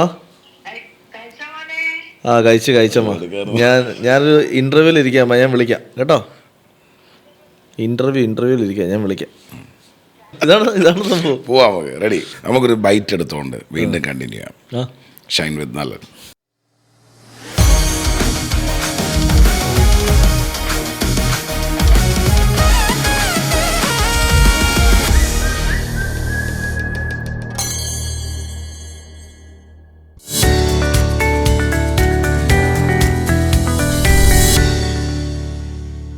അപ്പോൾ നമ്മൾ ഉപ്പിലിട്ട നെല്ലിക്കയും ലൗലോലിക്കയും, എന്നെ സംബന്ധിച്ചോളം ഈ ലൗലോലിക്ക ഫാനായാണ്. ആൻഡ് ദ കാന്താരി യുനോ. അടിപൊളി. ഈ സാധനം മോനെ ഞാൻ പത്തനംതിട്ട പോകുന്ന സമയത്താണ് ഈ സാധനം അവിടുന്ന് കൊണ്ടുവരുന്നത്. അവിടുന്ന് കൊണ്ടുവരുമ്പം എനിക്ക് ഇതുപോലെ തന്നെ ഇഷ്ടമുള്ളതാണ് ഈ ചാമ്പയ്ക്ക, ചെറിയ ചാമ്പയ്ക്ക. അത് വല്ലപ്പോഴേ കിട്ടത്തുള്ളല്ലോ, ഇവിടെ കാണാൻ പോലും ഇല്ല. അപ്പോൾ ഈ സാധനം ഞാൻ അവിടുന്ന് കവറിൽ കൊണ്ടുവന്നിട്ട് ഇത് കാണുമ്പോൾ എൻ്റെ മക്കൾക്ക് അതിശയമാണ്. അവരാദ്യമായിട്ട് ഇങ്ങനെ ഒരു സാധനം കാണുന്നത്. കുട്ടികൾക്ക് ഇന്ന് പേരയ്ക്കൊന്നും വേണ്ട. അവർക്ക് അച്ഛൻ ഇതൊക്കെ ഇങ്ങനെ കഴിക്കുന്നതായിരിക്കും. ഞാൻ പറയാൻ മോനെ ഇതൊക്കെയാണ് അച്ഛനൊരു ഒരു കാലത്തെ അച്ഛൻ്റെ ആഹാരം. നമ്മൾ റോയൽ ഫ്രൂട്ട്സ്.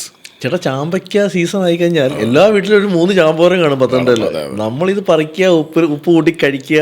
ചിലപ്പോൾ ഒരു നേരത്തെ ആഹാരം ഇത് മതി എന്ന് നമ്മൾ ചിന്തിച്ചു പോകും. ഇപ്പോഴത്തെ പിള്ളേർക്ക് ഇതൊക്കെ. ഈ പറയുന്ന നെല്ലിക്കൊക്കെ എന്താ ഡിമാൻഡ്? ഒന്ന് കഴിച്ചോട്ടെ. ഈ നെല്ലിക്ക കൊണ്ട് കഴിച്ചിട്ട് ആ ഡ്രിങ്ക് അടിക്കണം. ഇങ്ങനെയൊക്കെ ഡിസ്കഷൻ പോകുമ്പോഴേ എനർജിയാണ്. നെല്ലിക്ക വാങ്ങിച്ച് ഇതുപോലെ ഇതും കാന്താരി ഇട്ടിട്ട് അടച്ചങ്ങ് വെച്ചേക്കും. അത് തന്നെ ഇത് കുറച്ച് ദിവസം കഴിഞ്ഞിട്ട് തുറക്കും, കടിച്ചു. അതിൻ്റെ ഒരു വെള്ളമുണ്ട്, അത് ചോറിൽ വെച്ചാലും മതി കഴിക്കാൻ. അത് നാരങ്ങ വെള്ളം ഉണ്ടാക്കിയിട്ട് ലേശം ആഡ് ചെയ്താലും മതി. ഈ ഡ്രിങ്ക് അടിയാം. പിന്നെ പച്ചക്ക് നെല്ലിക്ക കഴിച്ചിട്ട് വെള്ളം കുടിച്ചിട്ട് അതിന് മധുരം കിട്ടുക എന്ന് പറയുന്നൊരു പരിപാടി. ഇതൊന്ന് ട്രൈ ചെയ്ത് നോക്കാം. ഇതൊക്കെ ഒരു കൂട്ടാണ്.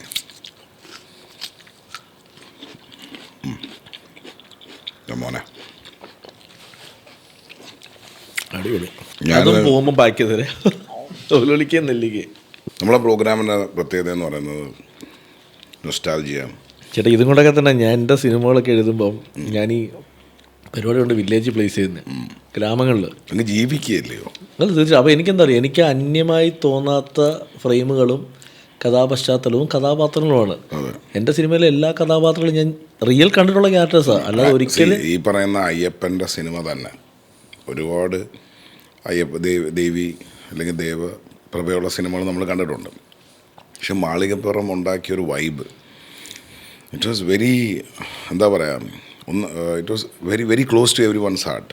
കാരണം അയ്യപ്പനെ താങ്കൾ സൂപ്പർ ഹീറോ ആക്കി എന്നുള്ളത് സത്യമാണെങ്കിലും ഈ താങ്കളുടെ ലൈഫിൽ എന്തുമാത്രം അയ്യപ്പൻ ഒരു സൂപ്പർ ഹീറോ ആയിട്ടുണ്ട് ഈ സിനിമ കൂടാണ്ട് തന്നെ. അല്ല ഞാൻ പറഞ്ഞല്ലോ, എനിക്ക് ചെറുപ്പം മുതലേ I M A great fan of Ayyappa. ഇനിയും അയ്യപ്പനെ വെച്ചിട്ട് ഒരു 10 പടം കൂടെ ചെയ്യാനുള്ള അവസരം കിട്ടി ഞാൻ ചെയ്യും. കാരണം എനിക്കത് കൊതി മാറിയിട്ടില്ല, അയ്യപ്പനെ പ്ലേസ് ചെയ്ത്. അപ്പോൾ തീർച്ചയായിട്ടും എൻ്റെ മനസ്സുകളിൽ ഇനിയും കഥകളുണ്ട് അയ്യപ്പനെ വെച്ചിട്ട് ചെയ്യണം എന്നുള്ള സാധനം. ഞാൻ എന്താലോചിച്ചാൽ അത് ഓട്ടോമാറ്റിക്കലി കറങ്ങി തിരിഞ്ഞ് 12 ശബരിമല ഏരിയയിലോട്ട് പോകും. കഥകൾ പമ്പ എന്ന് പറഞ്ഞ കണ്ടൊരു സിനിമ പ്ലാൻ ചെയ്യുന്നു. പമ്പ പ്ലാനിങ് ഉണ്ട്.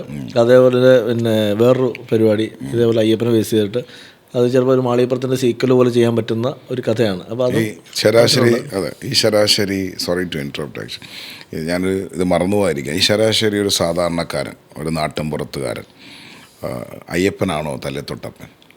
ശരാശരി നാട്ടിൻപുറത്തുകാരനെന്ന് വെച്ചാൽ പത്തനംതിട്ടയിലെ ശരാശരി വിശ്വാസികളുടെ അയ്യപ്പനാന്ന് ഞാൻ പറയും. കാരണം താങ്കളുടെ തലത്തൊട്ടപ്പനും തീർച്ചയായിട്ടും. ഇപ്പം ഞാൻ പറഞ്ഞ ചേട്ടാ, ഞാൻ ഇതിന് മുന്നേ സിനിമകൾ ചെയ്തിട്ടുണ്ടെങ്കിലും സിനിമയിൽ എന്നെ ഞാനാക്കിയത് മാളികപ്പുറമാണ്. അതിന് മുന്നേ ഞാൻ സിനിമ ചെയ്തതിന് ശേഷം ഞാൻ സിനിമ എഴുതി. ഞാൻ ഇന്ന് ഏതൊരു പരിപാടിക്ക് എന്നാണ് ഞാൻ ഇനി എത്ര ഹിറ്റുകൾ എഴുതിയാലും എന്നെ അറിയപ്പെടുന്നത് മാളികപ്പുറത്തിൻ്റെ പേര് തന്നെയായിരിക്കും. ഞാൻ എഴുതിത്തരാം, ഞാൻ മരിച്ചു കഴിയുമ്പം അതിൻ്റെ ഒരു വാർത്ത പത്രത്തിൽ വരുമ്പം ഉറപ്പായിട്ട് അതിൽ ആദ്യം എഴുതുന്നത് മാളികപ്പുറത്തിൻ്റെ തിരക്കഥ തന്നെയായിരിക്കും. അതെനിക്ക് ലൈഫിൽ അയ്യപ്പൻ എന്ന ബ്ലെസ്സിങ് തന്നെയാണ്. ഈ വിശ്വാസവും അന്ധവിശ്വാസവും എന്ന ആൾക്കാർ പറഞ്ഞ് പലതും പുറന്തള്ളാറുണ്ട്. അതിനെപ്പറ്റി എന്താണ്? അല്ല, വിശ്വാസത്തെ അന്ധമായി വിശ്വസിക്കുമ്പോഴാണ് അത് അന്ധവിശ്വാസമായി മാറുന്നത്. ഞാൻ ഒരിക്കലും ഒരു അന്ധവിശ്വാസിയല്ല, പക്ഷെ ഞാനൊരു വിശ്വാസിയാണ്. ഇപ്പം ദൈവമുണ്ടോ എന്നോട് ചോദിച്ചാൽ എനിക്ക് പ്രൂവ് ചെയ്യാൻ അറിയില്ല. നളൻ ചേട്ടാ ഇതാണ് ദൈവം എന്ന് കാണിക്കാൻ എനിക്കറിയില്ല. പക്ഷേ ഈ ദൈവം എന്നൊരു ശക്തി ഉണ്ടോ എന്ന് ചോദിച്ചാൽ അതിൻ്റെ ഉത്തരം ഞാൻ മാളികപ്പുറം സിനിമയുടെ ക്ലൈമാക്സിന് ഞാൻ തന്നെ എഴുതി വെച്ചിട്ടുണ്ട്. നമുക്ക് ആവശ്യമുള്ള സമയങ്ങളിൽ നമ്മുടെ ജീവിതത്തിലേക്ക് വരുന്ന ഏതൊരാളും ഞാൻ ദൈവമായിട്ട് കാണുന്നുണ്ട്. If there is A creation there is A creator എന്നല്ലേ? അതെ, ഉറപ്പായിട്ടും. പക്ഷേ അഭിലാഷ്, എയ്ത്തിസവും ഒരു വിശ്വാസം തന്നെയല്ലേ? ചേട്ടാ, ഒന്നിനില്ലെന്ന് കരുതുന്നതിനെയാണ് എയ്ത്തിസ്റ്റുകൾ. അതായത് അതൊരു വിശ്വാസം, അങ്ങനെ ഒരു സാധനം ഇല്ലാന്ന് പറയും. അതൊരു വിശ്വാസമല്ലേ? ഞാൻ ഈ എയ്ത്തിസ്റ്റുകളോട് സംസാരിച്ചിട്ടുള്ള ആളാണ്. ഇപ്പം എൻ്റെ ഒപ്പം വർക്ക് ചെയ്യുന്ന എൻ്റെ ടീമിൽ എൻ്റെ കൂടെ മാളികപ്പുറത്തിൽ വർക്ക് ചെയ്ത എൻ്റെ അസിസ്റ്റൻ്റ് ഒരാൾ എയ്ത്തിസ്റ്റാണ്. പക്ഷെ അവനും ഞാനും തമ്മിൽ തർക്കിക്കാൻ നിൽക്കില്ല. അവനും ഞാനും തമ്മിൽ ഇതിനെപ്പറ്റി സംസാരിച്ചപ്പോൾ ഞാൻ പറയും, എടാ നീ ചിന്തിക്കുന്ന നിന്റെ വിശ്വാസം ഇതാണ്, ഇങ്ങനെ ഒരു സാധനം ഇല്ല, അതൊരു വിശ്വാസമല്ല. അപ്പം എൻ്റെ അടുത്ത് പറയും, ചേട്ടാ നമ്മളൊന്നിനെ വിശ്വസിക്കാതെ എയ്ത്തിസ്റ്റ്. ഞാൻ പറഞ്ഞ, അല്ല, ദൈവം ഇല്ലെന്ന് നീ വിശ്വസിക്കുന്നതുകൊണ്ടാണല്ലോ നീ എയ്ത്തിസ്റ്റായി മാറിയത്. അതാ ഇപ്പം ഞാൻ ദൈവമാണെന്ന് വിശ്വസിക്കുന്നതുകൊണ്ട് ഞാൻ വിശ്വാസിയാവുന്നു, നീ അതില്ലാന്ന് വിശ്വസിക്കുന്നതുകൊണ്ട് നീ എയ്ത്തിസ്റ്റ്. രണ്ടിൻ്റെ ഇടയിൽ ഒരു കോമൺ വാക്കുണ്ട്, വിശ്വാസം. അതൊരു സംഭവമാണ്. അപ്പം ഇതിനെപ്പറ്റി ആർഗ്യൂ ചെയ്യുമ്പോൾ അവർക്ക് അവരുടെ പോയിന്റ് ഉണ്ട്, നമുക്ക് നമ്മുടെ പോയിന്റ് ഉണ്ടെന്ന് പറയും. അപ്പം ഞാൻ ഇതിനെതിരെ സംസാരിക്കാൻ നിൽക്കാറില്ല. കാരണം തർക്കിക്കുന്നില്ല. തർക്കിച്ച് ഇത് നേടിക്കൊടുത്തിട്ട് എന്ത് നേടാനാണ്? നമ്മളുടെ വിശ്വാസം നമ്മളെ രക്ഷിക്കും. ഞാൻ പറയുന്നത് നമ്മൾ ഈ ബഹളം ഉണ്ടാക്കി ഇതുണ്ടെന്ന് പ്രൂവ് ചെയ്ത് നാട്ടുകാരോട് കാണിച്ചിട്ട് എന്ത് കിട്ടാനുണ്ട്? അപ്പം ഞാൻ എൻ്റെ കഥ എന്നെ പലപ്പോഴും ഈ കളിയാക്കി ചില പോസ്റ്റുകൾ ഞാൻ കാണാറുണ്ട്. അതിൽ പറയാറുണ്ട് മറ്റേ അമ്പലങ്ങളെ അല്ലെങ്കിൽ വിശ്വാസങ്ങളെ പറ്റി എഴുതുന്ന റൈറ്റർ, മറ്റേ ഭക്തി റൈറ്റർ എന്നൊക്കെ പറയും. ഞാനതിൽ ഭയങ്കര പ്രൗഡായിട്ട് ഫീൽ ചെയ്യുന്ന ആളാണ്. ഞാൻ പറയും, ഞാൻ എൻ്റെ ചിന്തകളിലും എൻ്റെ കഥകളിലും എൻ്റെ ജീവിതത്തിലും ഞാൻ അത്ര ഇമ്പോർട്ടൻസ് കൊടുക്കുന്ന ഒരാളാണ് ദ ഗോഡ് എന്ന് പറയുന്നത്. അപ്പോൾ ആ ദൈവത്തിനെ കണക്ട് ചെയ്യാനുള്ള കഥകൾ ഞാൻ ഇനി എഴുതും. ഒരുപക്ഷെ ഞാൻ ചെയ്യുന്ന ഇനി ഇനി ചിലപ്പോൾ ഒരു 10 പടം ചെയ്യുന്നുണ്ടെങ്കിൽ അതിൽ 9 പടം അത് തന്നെ ആയിരിക്കും. ഞാനത് മാറ്റാൻ നിൽക്കില്ല. എന്തിനാണ് മാറ്റുന്നത്? ഓരോരുത്തർക്കും ഓരോ സിഗ്നേച്ചറുണ്ട്. എൻ്റെ സിഗ്നേച്ചറാണത്, ഞാനത് തന്നെ കണ്ടിന്യൂ ചെയ്യും. ഞാൻ ചെയ്യുന്ന അടുത്ത പടം ചോറ്റാനിക്കര ലക്ഷ്മിക്കുട്ടി എന്നുള്ളൊരു cinema is again type of Malikappuram. അത് അതിനുശേഷം ഞാൻ ഓൾറെഡി ഒരു അയ്യപ്പൻ പരിപാടി പ്ലാനിങ് ഉണ്ട്. ഞാൻ ഡയറക്റ്റ് ചെയ്യുന്ന പടം ഒരു വടക്കൻ മലബാറിനെ ബേസ് ചെയ്തിട്ടുള്ള ഒരു കഥയാണ്. അപ്പോൾ അതിലും ഈ പറയുന്ന പോലത്തെ ഒരു സർപ്രൈസ് ഫാക്ടർ ഉണ്ട്. മറ്റൊരു സൂപ്പർ ഹീറോ ഞാൻ അവിടെ കൊണ്ട് പ്ലേസ് ചെയ്യുന്നത്. എന്ന് പറയുന്ന പോലെ ഇതൊക്കെ ഞാൻ എൻജോയ് ചെയ്യണം ഇതൊക്കെ. എനിക്ക് ചോദിക്കാനുള്ള വേറെ, ഈ ചോറ്റാനിക്കര അമ്പലമായിട്ട് എന്താണ് ഇത്രയും വലിയ കാരണം സ്ക്രിപ്റ്റ് എഴുതുന്നു, അത് ലോക്ക് ചെയ്യുന്നു, ഞാൻ വിളിക്കുമ്പോഴത്തേക്ക് ചേട്ടാ ഇന്ന സ്ഥലത്ത് വരണം, ഇവിടാണ് എൻ്റെ സ്ക്രിപ്റ്റിൻ്റെ പൂജകളൊക്കെ വന്നത്. ഈ ചോറ്റാനിക്കര അമ്മയും വിശ്വാസവും എങ്ങനെ വന്നു? ചോറ്റാനിക്കര അമ്മയുടെ ഭയങ്കര ഹാർഡ് കോർ ഡിവോട്ടി ആയിരുന്നു എൻ്റെ അമ്മ. എൻ്റെ അമ്മ ചെറുപ്പം മുതലേ. അപ്പം അമ്മയ്ക്ക് ചോറ്റാനിക്കര അമ്മയാണ് ഭയങ്കര വിശ്വാസമാണ്. അപ്പം എനിക്ക് അയ്യപ്പനോടുള്ള വിശ്വാസം പോലെ തന്നെയാണ് അമ്മയ്ക്ക് ചോറ്റാനിക്കര. അപ്പോൾ ചെറുപ്പം മുതലേ ഞാനും അതേ വിശ്വാസത്തിൽ തന്നെ വളർന്ന ആളാണ്. അപ്പോൾ പണ്ട് പത്തനംതിട്ടയിൽ നിന്ന് മാസത്തിൽ ഒരു തവണയെങ്കിലും ചോറ്റാനിക്കര അമ്പലത്തിൽ വന്ന് തൊഴാൻ വരും. അത് ഞങ്ങൾക്കൊരു യാത്രയാണ്. പത്തനംതിട്ടയിൽ നിന്ന് ചോറ്റാനിക്കര, അത് എൻ്റെ ലൈഫിൽ എല്ലാ മാസവും ഞങ്ങൾക്കുള്ളൊരു ഭയങ്കര അപ്പം ഞാൻ എൻ്റെ ചെറുപ്പത്തിൽ ചിന്തിക്കുന്നത് വെച്ചാൽ നമ്മുടെ വീട്ടിൽ നിന്ന് ഏതോ തറവാട്ടിലേക്ക് പോകുന്നു, അവിടെ ഒരാളുണ്ട് എന്ന് വിശ്വസിക്കുന്ന പോലെയാണ് അതിന്. അപ്പോൾ അതിനുശേഷം ഞാൻ പറഞ്ഞില്ല, എൻ്റെ ചേട്ടൻ്റെ മരണം. അപ്പോൾ ചേട്ടൻ്റെ സൂയിസൈഡ് ലെറ്ററിൽ ചേട്ടൻ എഴുതിയിട്ടുണ്ടായിരുന്നു. ചേട്ടനും ഭയങ്കര ഡിവോട്ടിയായിരുന്നു. അപ്പോൾ ഈ ചേട്ടൻ അതിൽ അവസാനത്തെ വാചകം എഴുതിയിരിക്കുന്നത്, ഞാൻ ചോറ്റാനിക്കര അമ്മ അടുത്തേക്ക് പോവാണ്. ഇതാണ് മരിച്ചത്, പുള്ളിയുടെ മരണത്തെ പുള്ളി വളരെ പൊയറ്റിക്കായിട്ട് എഴുതി വെച്ചിരുന്നത്. അപ്പോൾ ഇത് ഭയങ്കരമായിട്ട് ഞങ്ങൾക്ക് ഭയങ്കര ഫീലായി. കാരണം ചേട്ടൻ ചോറ്റാനിക്കര അമ്മ അടുത്തേക്ക് പോയി കഴിഞ്ഞപ്പോൾ ഞങ്ങളെന്തിനാണ് പത്തനംതിട്ടയിൽ? അങ്ങനെയാണ് ഞങ്ങൾ ചോറ്റാനിക്കര വന്ന് ഇവിടെ സ്ഥലം വാങ്ങിച്ച് ചേട്ടൻ ഉണ്ടെന്ന് കരുതുന്ന അതേ സ്ഥലത്ത് ഞങ്ങളും താമസിക്കാൻ തുടങ്ങുന്നത്. അതിനുശേഷം എന്നെ സംബന്ധിച്ച് എൻ്റെ ജീവിതത്തിലെ എല്ലാ നല്ല കാര്യങ്ങളും എല്ലാ കാര്യങ്ങൾക്കും സാക്ഷിയായിരിക്കുന്ന ചോറ്റാനിക്കര അമ്പലമാണ്. എൻ്റെ കല്യാണം അവിടെ വെച്ചായിരുന്നു. എൻ്റെ കുട്ടിയുടെ 2 കുട്ടികളുടെയും ചോറൂണാണെങ്കിലും അവരുടെ എല്ലാ കാര്യങ്ങളും അവിടെ നടന്നിട്ടുള്ളത്. എൻ്റെ തിരക്കഥകളൊക്കെ ഞാൻ എഴുതുന്ന അവിടെ ഇരുന്നിട്ടാണ്. എൻ്റെ ഈ മാളികപ്പുറം കംപ്ലീറ്റ്ലി ഞാൻ എഴുതിയത് അമ്പലവും ആ പരിസരങ്ങളിൽ തന്നെയാണ്. അപ്പോൾ എന്നെ സംബന്ധിച്ച് അതൊരു എൻ്റെ മറ്റൊരു വീടാണ് ചോറ്റാനിക്കര. അതുകൊണ്ട് തന്നെ എന്നെ അറിയുന്ന എല്ലാവർക്കും അറിയാം. എന്നെ കാണണമെന്നുണ്ടെങ്കിൽ ഇപ്പോൾ അമ്പലത്തിലെ വിശേഷ ദിവസമാണ്, എന്നെ കാണണമെങ്കിൽ അവിടെ വന്നാമെന്ന് അറിയും. അപ്പോൾ ഈ മകം ദിവസമൊക്കെ ഞാൻ ഫുൾ ടൈം അവിടെ ഉണ്ട്. അപ്പോൾ അങ്ങനെ മാളികപ്പുറം കഴിഞ്ഞപ്പോൾ തന്നെ ആഗ്രഹിച്ചാണ് ചോറ്റാനിക്കര അമ്മയെ പറ്റിയൊരു സിനിമ വേണമെന്ന്, ആ അമ്പലത്തെ പറ്റിയൊരു കഥ വേണമെന്ന്. അങ്ങനെയാണ് ഇപ്പോൾ ഈ ലക്ഷ്മിക്കുട്ടി ചെയ്യുന്നത്. ഒരു ആനക്കഥയാണ്, പക്ഷെ അതും കണക്റ്റഡ് ടു ചോറ്റാനിക്കര ടെമ്പിൾ വെച്ചിട്ടാണ്. ഞാൻ ഒരുപാട് എൻജോയ് ചെയ്ത്, ഞാൻ ഒരുപാട് പ്രതീക്ഷയോടെ എഴുതുന്നൊരു തിരക്കഥയാണ്. ഒരു പക്ഷേ is an other signature of എൻ്റെ മറ്റൊരു രീതിയിലുള്ള അല്ലെ എൻ്റെ എന്നെ ഇഷ്ടപ്പെടുന്ന എൻ്റെ പ്രേക്ഷകർ കാണാൻ ആഗ്രഹിക്കുന്ന സിനിമയാണ് ലക്ഷ്മിക്കുട്ടി. ഞാനൊരു സംശയം ചോദിക്കാം. കാരണം ഇത്രയും ഗുരുത്വമുള്ള, ഇത്രയും അമ്മയെ സ്നേഹിത, കാരണം ഞാനൊരു അമ്മപ്രാന്തനാണ്, മാതൃത്വത്തിൻ്റെ രുചിക്കൂട്ടുകളെന്നാണ് എന്നെപ്പോഴും പറയുന്നത്. ഇത്രയും അമ്മയെ സ്നേഹിക്കുന്ന, ഇത്രയും ദൈവികമായി ജീവിക്കുന്ന, ചിന്തിക്കുന്ന, കൂടെപ്പിറപ്പുകളെയും അല്ലാത്തെയും സഹോദര തുല്യരായ ആൾക്കാരെ എല്ലാം ചേർത്ത് പിടിക്കുന്ന താങ്കളെപ്പറ്റി വളരെ നികൃഷ്ടമായി മതയോളി മറ്റേത് മറിച്ചതെന്ന് പറഞ്ഞ് കമൻ്റ് എഴുതുന്നു. വിഷമിക്കാറുണ്ടോ? വിഷമം തോന്നിയിട്ടുണ്ട്. ചില വിഷമിക്കാത്ത ആരായിട്ടുള്ളത് നമുക്കെല്ലാവർക്കും. ചില ആൾക്കാർ മൈൻഡ് ചെയ്തില്ല, അതിലേക്ക് എത്തുന്നതാണ്. തുടക്കത്തിൽ എനിക്ക് ഭയങ്കര സങ്കടമായിരുന്നു. കാരണം ഇതൊക്കെ കാണുമ്പോൾ മനസ്സിൽ പോലും ചിന്തിക്കാത്ത കാര്യങ്ങൾ നമ്മുടെ പൊളിറ്റിക്സിനെ, അല്ലെങ്കിൽ ഞാൻ എങ്ങും പറഞ്ഞിട്ടില്ല എൻ്റെ പൊളിറ്റിക്സ് എന്താണെന്ന്. ഞാനൊരു സിനിമ ചെയ്തു, ആ സിനിമ വെച്ചിട്ടാണ് എൻ്റെ പൊളിറ്റിക്സിനെ ആളുകൾ വിലയിരുത്തിയത്. അല്ലെങ്കിൽ എൻ്റെ ഒപ്പം ജോലി ചെയ്ത ആളുകളുടെ പൊളിറ്റിക്സിനെ വെച്ചിട്ട് എന്നെ കമ്പയർ ചെയ്തു. ആ സമയത്ത് ചില പോസ്റ്റുകളൊക്കെ കാണുമ്പോൾ സങ്കടം തോന്നും. മനസ്സിപ്പോൾ ചെയ്ത് നമ്മളിടുന്ന ഫേസ്ബുക്ക് പോസ്റ്റിനോ താഴെയൊക്കെ വന്നിട്ടായാലും വളരെ മോശമായിട്ട് പ്രശ്നമ്പോൾ മനുഷ്യരല്ല കേട്ടോ, സങ്കടം വരാതിരിക്കുമോ? എനിക്ക് സങ്കടം തോന്നിയിട്ടുണ്ട്, ഒരുപാട് സങ്കടം തോന്നിയിട്ടുണ്ട്. പക്ഷേ ഇത് യൂസ്ഡായപ്പം ഇപ്പം എനിക്ക് എന്നെ സംബന്ധിച്ച് ഞാനിത് മൈൻഡ് ചെയ്യാറില്ല. ഇപ്പോൾ സോഷ്യൽ മീഡിയയിൽ ഞാൻ അത്ര വലിയ ആക്റ്റീവായിട്ടുള്ള ആളൊന്നുമല്ല. എൻ്റെ ഫേസ്ബുക്ക് നോക്കുന്നത് ഞാനല്ല, എൻ്റെ ഒരു സുഹൃത്ത് അമൽ എന്ന് പറയുന്ന സുഹൃത്താണ് നോക്കുന്നത്. അവൻ ചിലപ്പോൾ വിളിച്ച് പറയും, ചേട്ടാ ഒരു നെഗറ്റീവ് കമൻറ്റ് ഞാൻ ഡിലീറ്റ് ചെയ്യാന്ന് പറയും. അവിടെ കിടന്നോട്ടാന്ന് പറയും. അവിടെ നമ്മൾ നെഗറ്റീവ് പറയാനാണെങ്കിൽ അവരവിടെ ലൈഫിൽ ഒരു 10 സെക്കൻഡ് ഉപയോഗിച്ചില്ലേ, നീ അതിന് വാല്യൂ കൊടുക്കുക, അവിടെ കിടന്നോട്ടെന്ന് പറയും. സത്യമല്ല ചേട്ടാ. അപ്പോൾ നമ്മൾ വിട്ടു ഇത് വായിക്കുന്ന നമ്മളുടെ മക്കൾ അല്ല, അതാണ് ചേട്ടാ, അതാണ് ഞാനതൊരു പോസ്റ്റ് ഇട്ടിരുന്നത്. കാരണം ഇത് വായിക്കുന്ന നമ്മുടെ ഒപ്പമുള്ളവർ അല്ലെങ്കിൽ എൻ്റെ അവർക്കൊക്കെ ഇതിപ്പോൾ അറിയാം. അവരും അത് യൂസ്ഡായി അറിയാം. അപ്പം പക്ഷേ എന്നെ സംബന്ധിച്ച് ഒരു മനുഷ്യൻ്റെ ഏറ്റവും വലിയ സങ്കടം എന്താ അറിയോ, നമ്മൾ തെറ്റിദ്ധരിക്കപ്പെടുക എന്നുള്ളത്, കുറച്ച് പേരുടെ മുന്നിലെങ്കിലും. അപ്പോൾ അത് നമ്മൾ ചെയ്യാത്ത തെറ്റിന് തെറ്റിദ്ധരിക്കപ്പെട്ടിട്ട് ഒരാൾ നമ്മുടെ അടുത്ത് മിണ്ടാതിരിക്കുകയോ അല്ലെങ്കിൽ നമ്മളോട് അകൽച്ച കാണിക്കുകയോ ചെയ്യുമ്പോൾ വല്ലാത്തൊരു സങ്കടമാണ്. അങ്ങനെ എൻ്റെ ജീവിതത്തിൽ ഉണ്ടായിട്ടുണ്ട്. ഒളിഞ്ഞു നിന്ന് പഠിച്ച ഏകലവ്യന് പോലും ഒരു ഗുരു ഉണ്ടെന്നാണ് പറയുന്നത്. സീരിയസ്ലി. അങ്ങനെയാണെങ്കിൽ സിനിമയിലേക്ക് കയറിയ താങ്കൾക്ക് ഒരു ഗുരു ഉണ്ടായിരിക്കും. ചേട്ടാ, എനിക്ക് ഗുരു എന്ന് പറയാണ്ട് എഴുത്തിൽ എനിക്ക് അങ്ങനെ നേരിട്ട് എൻ്റെ കൈപിടിച്ച് നമുക്ക് നീ സിനിമയിലേക്ക് വരണം എന്ന് പറഞ്ഞാൽ അങ്ങനെ ഏകലവ്യനെ പോലെ അല്ലാതെ എനിക്ക് എൻ്റെ ഗുരുക്കന്മാരാണ്. അതായത് നമ്മൾ കണ്ട സിനിമകൾ തന്നെയാണ് എൻ്റെ മുന്നിലെ വഴികാട്ടി. കാരണം വെച്ചാൽ ഇന്നും ഞാൻ ഏറ്റവും കൂടുതൽ ഫോളോ ചെയ്യുന്ന തിരക്കഥാകൃത്തുക്കളിൽ ഒരാളാണ് ലോഹിതദാസ് സാർ. ഞാൻ അദ്ദേഹത്തിൻ്റെ സിനിമകളുടെ വലിയൊരു ഫാനാണ്. എനിക്ക് അദ്ദേഹത്തെ പോലെ ഒരിക്കലും നടക്കാത്തായിരിക്കും, അതേപോലെ എഴുതാൻ കഴിയില്ല. പക്ഷേ എനിക്ക് അതേപോലെ സിനിമകൾ ചെയ്യണമെന്ന് ആഗ്രഹിക്കുന്ന ആളാണ്. അത്രയും കാമ്പുള്ള, അത്രയും ഇമോഷൻസിനെ ക്യാരി ചെയ്യുന്ന ഫാമിലി സബ്ജക്റ്റുകൾ ചെയ്യണമെന്ന് ആഗ്രഹിക്കും. എനിക്കൊരു ആകാശദൂത് എഴുതണമെന്ന് ആഗ്രഹമുള്ള ആളാണ് ഞാൻ. എനിക്കൊരു ആകാശദൂത് എഴുതുന്ന വലിയ ആഗ്രഹമാണ്. പക്ഷേ ഇന്നത്തെ ജനറേഷൻ ആകാശദൂത് എന്നൊരു സിനിമ എത്രത്തോളം സക്സസ് ആകുമെന്ന് എനിക്കറിയില്ല. അത് ചെയ്യാനുള്ള ആർട്ടിസ്റ്റുകളോടെന്ന് എനിക്കറിയില്ല.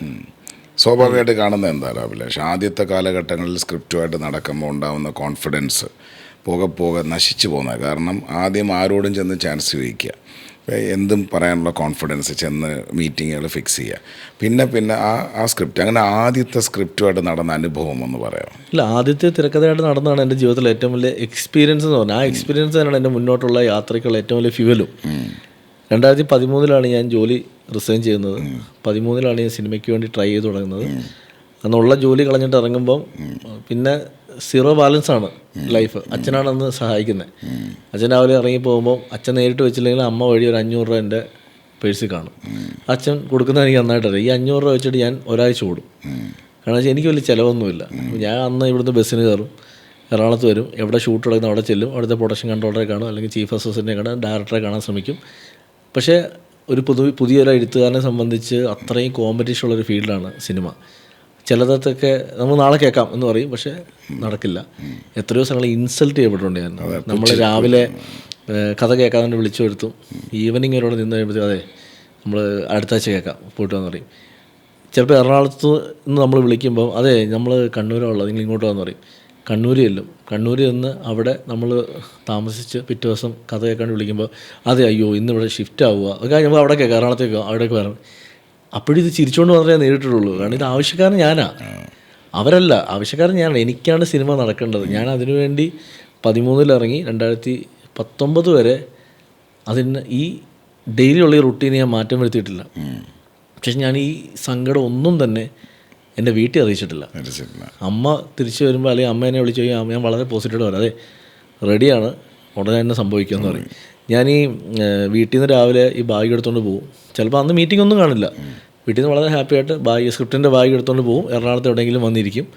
വൈകുന്നേരം ഒരു 5 മണിയാകുമ്പോൾ തിരിച്ച് ബസ്സിൽ കയറി ചോറ്റാങ്കര ചെല്ലും. വീടിൻ്റെ ഗേറ്റ് അടക്കുമ്പോൾ തന്നെ ഞാൻ വളരെ ഹാപ്പി ആയിട്ട് കാണിക്കും. വളരെ ചിരിച്ചുകൊണ്ട് കയറി ചെല്ലുമ്പോഴത്തേക്ക് വെയിറ്റിംഗ് ആണ് ഇവർ എന്തായെന്ന് അറിയാനായിട്ട്. ഞാൻ പറയും അതെ കഥ കേട്ടു, അവർ ഒരു കുഴപ്പമില്ല, ഓക്കെയാണ്, നമുക്ക് ഉടനെ തന്നെ ബാക്കി കാര്യം പ്ലാൻ ചെയ്യാം എന്ന് പറയുമ്പോഴത്തേക്ക് അമ്മ വളരെ ഹാപ്പിയാണ്. ഞാൻ റൂമിൽ ചെല്ലുമ്പോഴത്തേക്ക് ഇങ്ങനെ വൈഫ് പുറകെ വന്നിട്ട് ഇങ്ങനെ ചോദിക്കും എന്തായാലും ചോദിക്കുമ്പോൾ ഞാൻ പറയും അതെ പ്രൊഡ്യൂസർ പറഞ്ഞത് ഇനിയും വേറെ സബ്ജക്റ്റ് ഉണ്ടെങ്കിൽ പറ, ഇത് എടുക്കാം, ബാക്കിയോട് നോക്കാകുമ്പോഴത്തേക്ക് പുള്ളിക്കാരി ഇങ്ങനെ പറയും അത് ഇത് പ്രൊഡ്യൂസറാണ്, ഇത് ഒരു കഥയായി നടക്കട്ടെ എന്ന് പറയുമ്പോൾ ഇത് തന്നെയാണ് മാളികപ്പുറം എഴുതുമ്പം ഞാൻ സൈജു കുറുമ്പിൻ്റെ കഥാപാത്രത്തിന് കൊടുത്ത ഇമോഷൻ. കയറി വരുമ്പം ഭാര്യ പറയുമെന്ന് ഇന്ന് ബാങ്കിൽ പോയത് എന്തായാലും ചോദിക്കുമ്പോഴത്തേക്ക് അതെ മാനേജർ പറഞ്ഞു ഒരു കുഴപ്പമില്ല അജയ്, ഇത് മാത്രമല്ല അടുത്ത ലോൺ വേണേൽ തരാമെന്ന് പറയുമ്പോഴത്തേക്ക് പുള്ളിക്കാരി ചോദിക്കും അതേത് ബാങ്ക് മാനേജറാണെന്ന് ചോദിക്കും. ഇത് ഞാൻ എഴുതിയത് എൻ്റെ ലൈഫിൽ നിന്ന് തന്നെയാണ്. അപ്പം ആ ഒരു കാലഘട്ടം ഇന്ന് ഞാൻ ചിന്തിക്കുമ്പം ചിലപ്പോൾ ചില ദിവസങ്ങളിൽ രാത്രി കിടക്കുമ്പം ചില സമയം ഉറങ്ങാൻ പറ്റില്ല. കാരണം വെച്ചാൽ ഈ ഓർമ്മകൾ എന്നെ വേട്ടയാടാറുണ്ട്. ഈ ചില സ്ഥലങ്ങൾ അപമാനിക്കപ്പെട്ടേക്കുന്നവർ തന്നെ അന്ന് എന്നെ ഇൻസൾട്ട് ചെയ്തവർ ഇന്ന് വിളിച്ചിട്ട് നമുക്കൊരു സിനിമ ചെയ്യണം എന്ന് പറയുകയും എൻ്റെ തോളിൽ കൈയിട്ട് നടക്കുന്ന സമയത്ത് ഞാൻ ചിന്തിച്ചിട്ടുണ്ട്, ഇതൊരു 6 വർഷം അവർ ഓർക്കുന്നവരും ഇല്ലായിരിക്കും ഇതിൽ പലരും ഓർക്കുന്നവരില്ല അത് ഞാനായിരുന്നു എന്നുള്ള കാര്യം. അന്ന് ഇപ്പോൾ അവർ നമ്മളെ വിളിച്ചിട്ട് സിനിമ ചെയ്യണമെന്ന് പറയുമ്പോഴത്തേക്ക് ഞാൻ ചില സമയത്ത് സങ്കടം തോന്നുമെങ്കിലും ചില സമയത്ത് ഞാൻ I M feeling so proud. Very much. കാരണം ഞാൻ അതിലേക്ക് എത്തിയല്ലോ എന്ന് ചിന്തിക്കും. പക്ഷേ 2022 ശേഷം 22 ആദ്യത്തെ സിനിമ സംഭവിക്കുന്നത്, റിലീസാവുന്നത്. ആ 22 എന്നുള്ള വർഷത്തിൽ എൻ്റെ 4 സിനിമകൾ റിലീസ് ചെയ്തു. ഒരു വർഷം തന്നെ 4 സിനിമകൾ റിലീസ് ചെയ്തുകൊണ്ടാണ് ഞാൻ ഇൻഡസ്ട്രിയിലേക്ക് വരുന്നത്. അപ്പോൾ പുറത്തുള്ള ഒരാൾ സാധാരണ ഒരു സിനിമ പ്രേമി അല്ലെങ്കിൽ സിനിമയ്ക്ക് വേണ്ടി ശ്രമിക്കുന്നിടത്തും കാണുമ്പം ഒരുത്തം പെട്ടെന്ന് വന്നിട്ട് ഒരു വർഷം 4 പടം ചെയ്യുന്നു. അവന് സോഷ്യൽ മീഡിയയിൽ അവനെപ്പറ്റി ന്യൂസ് കാണുന്നു, അവൻ്റെ ഇൻ്റർവ്യൂസ് കാണുന്നു, പോസ്റ്റുകൾ കാണുമ്പോൾ ഓട്ടോമാറ്റിക്കലി ഇത് കാണുന്ന എന്നോട് സ്വാഭാവികമായിട്ടുണ്ടാകുന്നത്. അതൊരിക്കലും ഞാൻ മോശമുള്ള ഒരു ദേഷ്യമോ അല്ലെങ്കിൽ ഒരു അസൂയോ കാണും.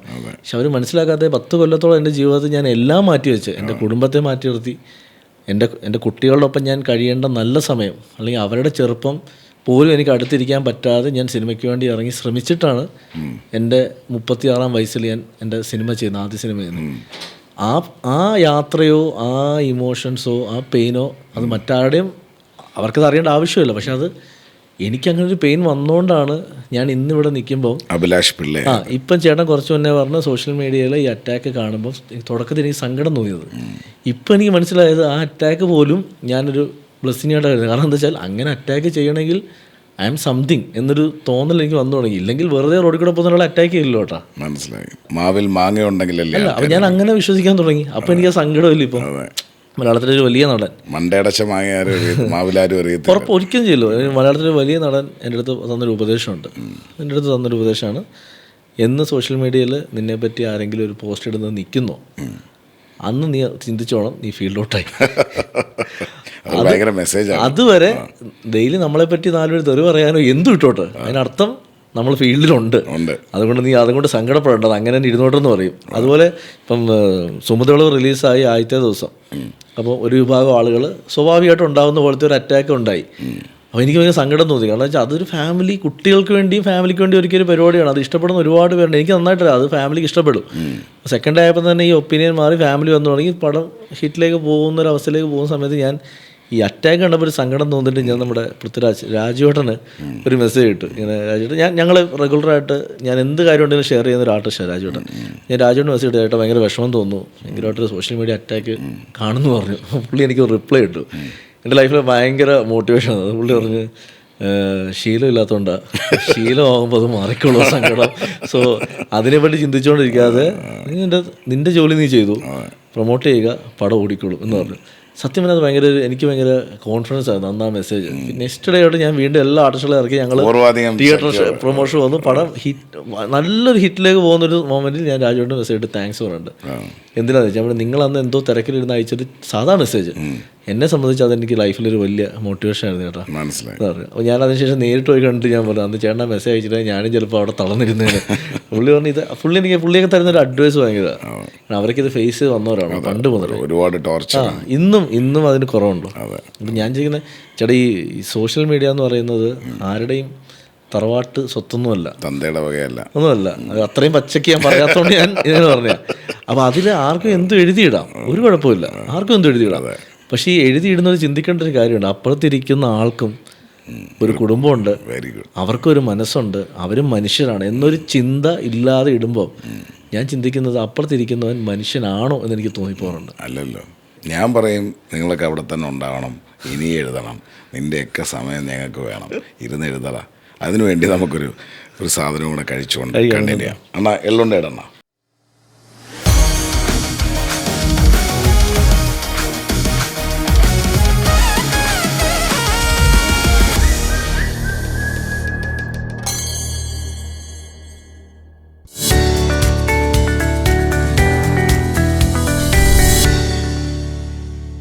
കുട്ടിക്കാലത്ത് ഇപ്പം നമ്മുടെ കുട്ടിക്കാലത്ത് പഴഞ്ചൊല്ലുകൾ, കടകഥകൾ മിടുക്കനാണോ? ചിരിക്കാൻ പറയാം, വളരെ സീരിയസ് ആയിട്ട് ചോദിക്കുകയാണ്. ഇത് കോൻ ബനേക ക്രോഡ്പതി സ്റ്റൈല് നശിപ്പിച്ചല്ലോ ഒരുപാട് നാളായില്ല. കടങ്കഥകൾ. എൻ്റെ മൂത്ത മോള് ഇളയ മോളുടെ ഇടയ്ക്ക് വന്നിട്ട് എൻ്റെ അടുത്ത് കുറേ ചോദ്യം ചോദിക്കും. ഞാൻ പെട്ടെന്ന് ഉത്തരം എന്തായിരിക്കുമ്പോഴത്തേക്ക് ഞാൻ താങ്കൾക്ക് ഓപ്ഷൻ തരാം. അങ്ങനെയാണെങ്കിൽ നോക്കാം. റെഡിയല്ലേ? റെഡിയാ. ഞെട്ടില്ല വട്ടയല്ല. ഫ്രഷ് ചോദ്യം ചേട്ടാ. ഫ്രഷ് ചോദ്യം അല്ലേ? കുറച്ച് ബാക്കിലോട്ടോ. ഓക്കെ. എൻ്റെ വീടിൻ്റെ പുറകിലുണ്ട്. ആ നശിപ്പിച്ച് പപ്പടം ഇത് തോറ്റടേ ഇത് എയർല നശിപ്പിച്ച്. മൈ ഗോഡ്, ഇതുപോലും അറിയില്ല. അയ്യോ ശരിയായിരുന്നല്ലോ. നശിപ്പിച്ച്. ഞാൻ വിചാരിച്ചത് ഞാൻ തോറ്റുപോയത്, ഞാൻ ജയിച്ചിരിക്കുകയാണ്. എള്ളുണ്ടയില്ല. അടുത്ത ചോദ്യം, രണ്ടാമത്തെ ഓപ്ഷൻസ് പോലും ചോദിക്കേണ്ട തോറ്റുപോയത്. ലൈഫ് ലൈൻ ഉണ്ട്, 50-50 കോളേ ഫ്രണ്ട് വേണ്ട. അടുത്ത ചോദ്യം, അമ്മ കിടക്കുന്നു മകൾ ഓടുന്നു. കിണറ്റിലെ ഒരു കയറല്ലേ നശിപ്പിച്ച് വീണ്ടും അമ്മിക്കല്ല് നശിപ്പിച്ചിട്ടേ. അതുകൊണ്ട് ഞാൻ ചോദിച്ചോട്ടെ, മറ്റേ കപ്പിയോടെ കിടക്കുകയാണ്, മറ്റേ തൊട്ടി പോകുന്നു, അത് പറഞ്ഞു. ഹലോ, പഴഞ്ചൊല്ല് പറഞ്ഞാ മതി. ഞങ്ങളുടെ നാട്ടിലേക്ക് ഇതാണ് ഉത്തരം. കടങ്കഥകളിലേക്ക് പോവാ. രണ്ടാമത്തെ ഉത്തരവും പോയി. Last and final question. നിങ്ങൾ ഒരു ചാൻസസ് ഉപയോഗിച്ചിട്ട് ലൈഫ് ലൈൻ എള്ളുണ്ട്. ഇപ്പൊ പിള്ളേരുടെ അടുത്ത് കഴിക്കും. കൊതി കൂറുന്ന എള്ളുണ്ടാകണം. പറ്റി അറിയണമെന്നുണ്ടെങ്കിൽ റെഡിയല്ലേ? പോവാല്ലോ. സീരിയസ് ആണല്ലോ, ചിന്തിക്കാൻ സമയം വേണോ? ഇല്ലടാ, ചിന്തിക്കാതെ പറയുന്നത്. ചിന്തിച്ച കിട്ടുന്നില്ല. ഇപ്പൊ മനസ്സിലായില്ല ഞാൻ പരീക്ഷ എങ്ങനെ ജയിച്ചതുള്ളത്. മുറ്റത്തെ ചെപ്പിനടപ്പില്ല. അതല്ലേ കിണറ് ജയിപ്പിച്ച. അതായത് ഇതിന് മുന്നേ തന്നെ നളഞ്ചേട്ടൻ എൻ്റെ അടുത്ത് പറഞ്ഞു ചോദിക്കാൻ വന്ന ചോദ്യങ്ങളുടെ ഉത്തരങ്ങൾ ഇതാണ്. അപ്പൊ മാറിപ്പോയി, തിരിഞ്ഞു പോയി. അപ്പൊ എന്തായാലും ഞാൻ ജയിപ്പിച്ചു വിട്ടിരിക്കുകയാണ്. ഒരു എള്ളുണ്ട കഴിച്ചോ? Thank you. വലിപ്പം കുറഞ്ഞു കേട്ടോ, കഴിഞ്ഞ കോസ്റ്റ് കൂടുതലാണ്. നല്ല സാധനമല്ലേ, കുറച്ച് മതി. അങ്ങനെ സിനിമയിലേക്ക് ഗൈഡ് ചെയ്ത ഗുരുക്കന്മാരാരെങ്കിലും? അല്ല, സിനിമയിലേക്ക് ഞാൻ വരാൻ കാരണം ഏറ്റവും മെയിൻ റീസൺ രാജാമണി അങ്കിളാണ്. പഴയ മ്യൂസിക് ഡയറക്ടർ അങ്കിളാണ് ആദ്യമായിട്ട് എൻ്റെ ഒരു ഷോർട്ട് സ്റ്റോറി വായിച്ചിട്ട് ഇവിടെ നിങ്ങൾക്ക് സിനിമ എഴുതാമല്ലോ എന്ന് പറഞ്ഞ് എന്നെ മോട്ടിവേറ്റ് ചെയ്ത് എൻ്റെ ജോലി രാജിവെപ്പിച്ച ആള് മണിയങ്കിളായിരുന്നു. അപ്പം ഞാൻ സിനിമയ്ക്ക് വേണ്ടി ശ്രമിക്കുന്ന സമയത്ത് അദ്ദേഹം മരണപ്പെടുന്നത്. ഒരുപക്ഷെ രാജാമണികൾ മരിച്ചില്ലായിരുന്നെങ്കിൽ ഞാൻ കുറച്ചുകൂടെ മുന്നേ സിനിമ, എനിക്ക് ബന്ധങ്ങൾ ആ സമയത്ത് വേറെ ഇല്ല സിനിമയിൽ. ഇന്ന് ഞാൻ എൻ്റെ കൂടെ അല്ലെങ്കിൽ സിനിമ ചാൻസ് വയ്ക്കുന്ന കുട്ടികൾക്ക് ഞാൻ പെട്ടെന്ന് ഹെൽപ്പ് ചെയ്യാൻ കാരണം എന്ന് വെച്ചാൽ ഞാൻ ആ പെയിൻ അറിഞ്ഞിട്ടുണ്ട്. ആരും സഹായിക്കാൻ ഇല്ലാത്തൊരവസ്ഥ. അല്ലെങ്കിൽ ചില സിനിമകളെ കാണുമ്പോൾ സങ്കടം തോന്നും, ഈ ഒരു അവസരം നമുക്ക് കിട്ടിയിരുന്നെങ്കിൽ അതൊന്നും ചോദിക്കുന്നില്ല. ഞാൻ എന്നോട് തന്നെ ആത്മപരിശോധന നടത്തി തുടങ്ങിയിട്ടുണ്ട്. അഭിലാഷ് പ്രൊഡക്ഷൻസ് പുതിയ ആൾക്കാർക്ക് അവസരം കൊടുക്കും. തീർച്ചയായിട്ടും. എൻ്റെ പ്രൊഡക്ഷൻ്റെ ആദ്യത്തെ പടം ഡയറക്റ്റ് ചെയ്യുന്ന തന്നെ ഒരു പുതിയ ഡയറക്ടറാണ്, ആരതി എന്ന് പറഞ്ഞിട്ട്. അത് എഴുതുന്നത് ബിബിൻ എന്ന് പറഞ്ഞിട്ട് പുതിയ റൈറ്ററാണ്. അതിൽ ഒരുപാട് പുതിയ ആൾ വർക്ക് ചെയ്യുന്നുണ്ട്. ഞാൻ ആ പ്രൊഡക്ഷൻ ആക്ച്വലി കുറേ പേർക്ക് അവസരം കൊടുക്കാൻ വേണ്ടി തുടങ്ങിയതാണ്. ഒരുപാട് അവസരം കൊടുക്കാനുള്ള ഫിനാൻഷ്യൽ സ്റ്റെബിലിറ്റി ഒന്നും എനിക്കില്ല. പക്ഷേ എൻ്റെ ഒപ്പം അംജിത്ത് എന്ന് പറയുന്ന ഒരു പാർട്ണറുണ്ട്. എൻ്റെ ഒപ്പം വേറെ കുറേ ആളുകൾ ഇപ്പം ജോയിൻ ചെയ്തിട്ടുണ്ട്. ഇങ്ങനെ ചെയ്യാമെന്ന് ഉറപ്പ് നമുക്ക് പറഞ്ഞു നിൽപ്പുണ്ട്. അപ്പോൾ എന്നെ ചെയ്യാൻ പറ്റുന്ന പോലത്തെ കാര്യങ്ങൾ ഞാൻ ചെയ്തു കൊടുക്കും. തീർച്ചയായിട്ടും ആ പ്രൊഡക്ഷനിൽ നിന്ന് വലിയ പടങ്ങൾ സംഭവിക്കും. തീർച്ചയായിട്ടും വലിയ പടങ്ങളും. തീർച്ചയായിട്ടും നമ്മുടെയൊക്കെ ആഗ്രഹം അതാണല്ലോ, വലിയ പടങ്ങൾ ചെയ്യണം. വലിയ പടങ്ങളെക്കാൾ ഉപരി നല്ല സിനിമകൾ ചെയ്യണം എന്നൊരു. അഭിലാഷ്, ഈ വളരെ ഞാനെപ്പോഴും പലരും എൻ്റെ അടുത്ത് ചോദിക്കുന്ന കുറച്ച് മാസ്ക് ചെയ്ത് ഉള്ള കാര്യങ്ങൾ സംസാരിച്ചു. അപ്പോൾ ഞാൻ വളരെ റസ്റ്റിക്കും റോയുമായിട്ട് എൻ്റെ കാര്യങ്ങൾ ത്രോ ചെയ്യുന്നത്. അത് ചില ആൾക്കാരെടുക്കും, ചില ആൾക്കാർ എടുക്കത്തില്ല. അത് എൻ്റെ പ്രശ്നമല്ല. ഞാൻ പിന്നെ കാണുന്നത് പച്ചയായ ഒരു മനുഷ്യൻ എന്തുകൊണ്ടെങ്കിലും മനസ്സിൽ തോന്നുന്ന കാര്യം, ഇങ്ങനെ മാസ്ക് ഇല്ലാതെ ജീവിക്കുന്ന താങ്കളുടെ ലൈഫിലേക്ക് മാസ്ക് ഇട്ട് ചെന്നായിക്കൂട്ടങ്ങളെപ്പോലെ സുഹൃത്തുക്കളായ ഭാവം നടിച്ചൊക്കെ ആൾക്കാർ വരാറുണ്ട്. ചേട്ടാ, എൻ്റെ ഏറ്റവും വലിയ പ്രശ്നം ഇന്നും എനിക്ക് ഈ മാസ്ക് ഇട്ട് തിരിച്ചറിയാൻ അറിയില്ല. അതിൻ്റെ ഒരു വലിയ വലിയ നെഗറ്റീവാണ്. ഞാൻ എല്ലാവരും ട്രസ്റ്റ് ചെയ്യും. ഞാൻ ട്രസ്റ്റ് ചെയ്യുന്ന എൻ്റെ കൂടെയുള്ള എല്ലാവരും എന്നെപ്പോലെ തന്നെ ചിന്തിക്കുന്നവരാണ്, അല്ലെങ്കിൽ ഒരുമിച്ച് നിൽക്കും. നാളെ അത് അപ്പുറത്ത് പോയി മാറി പറയുന്ന ഒരാളല്ല. പക്ഷേ എനിക്ക് എൻ്റെ ലൈഫിലൊരു 4-5 അനുഭവങ്ങൾ വന്നപ്പം അത് ഞാൻ ഒരിക്കലും ഞാൻ ചിന്തിക്കാത്ത ആളുകൾ അവരിങ്ങനെയാണെന്ന് അറിഞ്ഞ സമയത്ത് ഞാൻ ഭയങ്കര സങ്കടം തോന്നിയിട്ടാണ് ഞാൻ മൊത്തത്തിലൊന്ന് എനിക്ക് തോന്നുന്നൊരു 6-7 മാസമായിട്ട് ഞാൻ മൊത്തത്തിലൊന്ന് മാറി നിൽക്കുക. അപ്പോൾ എൻ്റെ അടുത്ത് എൻ്റെ ഏറ്റവും അടുത്ത സുഹൃത്തുക്കൾ വിളിക്കും, നിനക്കെന്ത് പറ്റിയെന്ന് ചോദിക്കും. ഞാൻ ഒന്നുമില്ല, തിരക്കായതുകൊണ്ട് മാറിയിരിക്കുക. ഞാൻ തിരക്ക് സ്വയം അഭിനയിക്കാൻ തുടങ്ങി. ഞാൻ അവൈലബിൾ അല്ല, ഞാൻ തിരക്കാണ് എന്ന രീതിയിൽ. പക്ഷെ ഞാൻ ഇവിടെ തന്നെ ഉണ്ട്. ഞാൻ എഴുത്തും കാര്യങ്ങളൊക്കെ ഞാൻ ഇവിടെ തന്നെ എങ്ങും പോയിട്ടില്ല. എനിക്ക് വേണമെങ്കിൽ സുഖമായിട്ട് എല്ലാവരുടെ അടുത്ത് പോവാം. ഞാൻ പോകുന്നില്ല. അഭിലാഷിനെ ഞാനൊരു ഹെൽപ്പ് ചെയ്യാം. ഞാൻ ഈ വേൾഡ് കറങ്ങി വന്നതിൽ നിന്നും ഞാൻ എഡ്യൂക്കേറ്റഡ് ആയതിൽ നിന്നും അഭിലാഷിൻ്റെ ബെസ്റ്റ് ഫ്രണ്ടിൻ്റെ പേരെന്താണ്? എൻ്റെ ബെസ്റ്റ് ഫ്രണ്ടോ? ചേട്ടൻ എൻ്റെ അത് പെട്ടെന്ന് ചോദിച്ചാൽ എനിക്ക് അങ്ങനെ ഇപ്പോൾ പറയാൻ ഒരു പേരില്ല. എന്നാൽ കറക്റ്റ് ചെയ്യണം. അഭിലാഷിൻ്റെ ബെസ്റ്റ് ഫ്രണ്ട് അഭിലാഷ് എന്നാണ്. അഭിലാഷ് ഒരു 15 മിനിറ്റ് ഡെയിലി വൈറലായ സ്റ്റേറ്റ്മെൻറ്റാണ്, കണ്ണാടി നോക്കണം. 15 മിനിറ്റ് അഭിലാഷിനോട് സംസാരിക്കണം. ചേട്ടാ, ഇത് ഞാൻ ചെയ്തിട്ടുള്ള ആളാണ്. ഇത് എന്ന് വരെയാണെന്ന് അറിയാം, എൻ്റെ ആദ്യത്തെ സിനിമ സംഭവിക്കുന്ന വരെ. ഞാൻ 2013 ഞാൻ സിനിമയ്ക്ക് വേണ്ടി ഇറങ്ങുമ്പോൾ എനിക്ക് മോട്ടിവേഷൻ തരാൻ ഞാൻ മാത്രമേ ഉള്ളായിരുന്നു. ഇന്നും ഞാൻ കണ്ണാടിന് മുന്നിൽ നിന്നിട്ട് ഞാൻ അഭിനയിച്ചിട്ടുണ്ട്, ഞാൻ അവാർഡ് വാങ്ങിക്കുന്നത് ഞാൻ അഭിനയിച്ചിട്ടുണ്ട്, ഞാൻ ഇൻ്റർവ്യൂ കൊടുക്കുന്നതിന് അഭിനയിച്ചിട്ടുണ്ട്, എൻ്റെ ആദ്യ സിനിമയുടെ പൂജ ദിവസം ഞാൻ അഭിനയിച്ചിട്ടുണ്ട്, മമ്മൂക്കയുടെ ലാലേട്ടൻ്റെ ഒപ്പം ഒരു സംസാരിക്കുന്നതിന് അഭിനയിച്ചിട്ടുണ്ട്. അപ്പുറത്ത് ഞാൻ തന്നെ സംസാരിക്കും, മമ്മൂക്കയായിട്ട് അപ്പുറത്ത് ഞാൻ തന്നെ ലാലേട്ടനെ സംസാരിക്കും. ഇങ്ങനെ ചെയ്തിട്ടുള്ള ആളാണ്. വൺസ് സിനിമയിലെത്തി, സിനിമകൾ ഇറങ്ങി, അതായത് സിനിമ സക്സസ് ആവുന്നു, നമുക്കൊരു ഫെയിം വരുന്നു, ആളുകൾ നമ്മുടെ കൂടെ കൂടുന്നു, ഒരുപാട് സൗഹൃദങ്ങൾ വന്നു കഴിഞ്ഞപ്പം ചേട്ടൻ ഈ പറഞ്ഞ ദ ബെസ്റ്റ് ഫ്രണ്ടിനെ ഞാൻ മറന്നു. ചേട്ടൻ പറഞ്ഞാൽ കറക്റ്റാണ്, എൻ്റെ ബെസ്റ്റ് ഫ്രണ്ട് ഞാൻ തന്നെ ആയിരുന്നു. പക്ഷേ ആ ബെസ്റ്റ് ഫ്രണ്ടിനെ ഞാൻ മറന്നു. കാരണം അഭിലാഷ്, ഞാൻ പഠിച്ച ഏറ്റവും വലിയ പാഠം ഞാൻ ഷെയർ ചെയ്യാം. It's not on the branches, it's on the roots. വേരുകൾ ഇറക്കാൻ നോക്കുക, ശിഖരങ്ങൾ പണിയാനല്ല. എല്ലാവരും ചെയ്യുന്നത് ബ്രാഞ്ചസ് ഉണ്ടാക്കുക. എൻ്റെ ലൈഫിൽ ഞാൻ നല്ല റൂട്ടഡാണ്. താങ്കളുമായിട്ടുള്ള സൗഹൃദം എടുത്താലും ആരെ സൗഹൃദം, അതുകൊണ്ട് എന്നെ പിഴുതാനും കിട്ടത്തില്ല, അത്ര കോൺഫിഡൻ്റ് ആണ്. എനിക്കൊരു പ്രശ്നം ഉണ്ടായാൽ പെട്ടെന്ന് ഫോൺ എടുത്തിട്ട് ആരെ വിളിക്കണം എന്നൊരു കാര്യത്തിന് ചിലപ്പോൾ 2 വർഷം മുന്നേ വരെ എനിക്ക് ഉത്തരവുണ്ടായിരുന്നു. ഇപ്പം എനിക്ക് അതിന് ഉത്തരവില്ല. ഞാൻ ആരെ വിളിക്കും, ഞാൻ എന്നിലേക്ക് തന്നെ ഒതുങ്ങി തുടങ്ങി. അതൊരു വലിയ കാര്യമാണ്. ഇപ്പം ഞാൻ സത്യം പറഞ്ഞാൽ ചേട്ടൻ ഇപ്പം പറഞ്ഞൊരു തിരിച്ചറിവുണ്ടല്ലോ, അതായത് ഞാനെന്ന സുഹൃത്തിനെ ഞാൻ എവിടെയോ കൈവിട്ട് കളഞ്ഞുകൊണ്ടാണ് ഒരുപക്ഷെ എൻ്റെ ലൈഫിൽ ഞാൻ ഇന്ന് ചിലപ്പോൾ ഒന്ന് ഒറ്റപ്പെടൽ ഫീൽ ചെയ്യുന്നത്. ഞാൻ ആ സുഹൃത്തിനെ തിരിച്ചു പിടിക്കാൻ നോക്കുക, പക്ഷെ ആ സുഹൃത്തിനെ എനിക്ക് നഷ്ടപ്പെട്ടിട്ടുണ്ട്. ദ റിയൽ അഭിലാഷ് എന്ന് പറയുന്ന എൻ്റെ സുഹൃത്തിനെ എനിക്ക് നഷ്ടപ്പെട്ടിട്ടുണ്ട്. ഞാൻ ഇവിടെ ഞാൻ പച്ചയായ മനുഷ്യനായിട്ടൊക്കെ സത്യം പറഞ്ഞാൽ ഇരിക്കുന്നുണ്ടെങ്കിലും ഞാൻ അഭിനയിക്കുകയാണ്. ഞാൻ കുറച്ച് മുന്നേ ചേട്ടനോട് പറഞ്ഞ പോലെ തന്നെ ഞാൻ ചിരിക്കാൻ മറന്ന ആളാണ്. ഞാൻ എല്ലാവരുടെ മുന്നിൽ പോയി ചിരിക്കും ഇപ്പം, പക്ഷെ അതൊന്നും എൻ്റെ മനസ്സിൽ നിന്നുള്ള ചിരിയല്ല. ഞാനൊരു പബ്ലിക് ഫംഗ്ഷനിൽ പോയി ചിരിച്ചുകൊണ്ടിരിക്കും, എല്ലാവരുടെയും സൗഹൃദത്തിൽ തന്നെ സംസാരിച്ചിട്ട് പോകും. പക്ഷേ തിരിച്ച് കയറി വണ്ടിക്കകത്ത് കയറുമ്പോൾ ഒരുപക്ഷെ എൻ്റെ ഒപ്പം യാത്ര ചെയ്യുന്ന, എൻ്റെ ഏറ്റവും ക്ലോസ് ആയിട്ട് ഇരിക്കുന്ന 1-2 പേർക്ക്, എൻ്റെ ഒപ്പം തന്നെ ഉള്ളവർക്ക് മാത്രമായിരിക്കും എന്നെ അറിയുന്നത്. അപ്പോൾ അതിൽ ഞാൻ അടുത്ത സമയത്ത് ഇപ്പം എൻ്റെ കൂടെ ജസീം എന്ന് പറഞ്ഞ് അവനോടുണ്ട് വന്നിട്ടുണ്ട്. അപ്പോൾ അവൻ നാട്ടിലെ ഞാൻ എടുത്തുകൊണ്ട് നടന്നിട്ടുള്ള പയ്യന, ചെറുപ്പത്തിൽ അവൻ്റെ ചെറുപ്പത്തിൽ അവൻ സിനിമ ഭയങ്കര ഇഷ്ടപ്പെടുന്ന ആളായിരുന്നു. അവൻ ഒരു മൊമെൻറ്റിൽ ഇപ്പോൾ കഴിഞ്ഞ കുറച്ച് നാളായിട്ട് എൻ്റെ ഒപ്പം വന്നു. എൻ്റെ സുഹൃത്തുക്കളുമുണ്ട്. ഇവനെ ഭയങ്കര കംഫർട്ടാക്കി വെക്കാൻ ശ്രമിക്കും. അവനറിയാം ഞാൻ മൂടോട്ടാവണേ എൻ്റെ അടുത്ത് പറയും, എന്തോ പ്രശ്നമുണ്ടല്ലോ വിട്ടെ ഇത് ഒന്ന് കേൾക്കെന്ന് പറഞ്ഞിട്ട് ചിലപ്പോൾ പാട്ടിട്ട് വരും വണ്ടിയിൽ. അപ്പോൾ അത് എന്നെ വരും. അപ്പോൾ എൻ്റെ ഒപ്പമുള്ള അതേപോലെ തന്നെ ഇപ്പം എൻ്റെ ഒപ്പം വർക്ക് ചെയ്യുന്നവരാണ്. ഇപ്പം എൻ്റെ ഒരു ടീം തന്നെ ഉണ്ട്. ഇപ്പം ആരതി, ബിബിൻ, അനന്തു എന്ന് ഇവർക്ക് എന്നെ അറിയാം. ഞാനൊന്ന് എൻ്റെ മുഖം മാറുന്ന ആൾക്കറിയാം എന്തോ പ്രശ്നമുണ്ട്, അതുകൊണ്ട് എന്തായിട്ടാ പ്രശ്നം എന്ന് ചോദിക്കും. എൻ്റെ വീട്ടുകാർക്ക് 100% അറിയാം, പക്ഷെ ഞാൻ അവരെ അറിയിക്കാറില്ല. ഇപ്പം എൻ്റെ ഒരു സങ്കടങ്ങളും ഞാൻ എൻ്റെ വീട്ടിലേക്ക് ഇപ്പോൾ അറിയിക്കാറില്ല. കാരണം അവർ ഹാപ്പി ആയിട്ടിരുന്നോട്ടെ.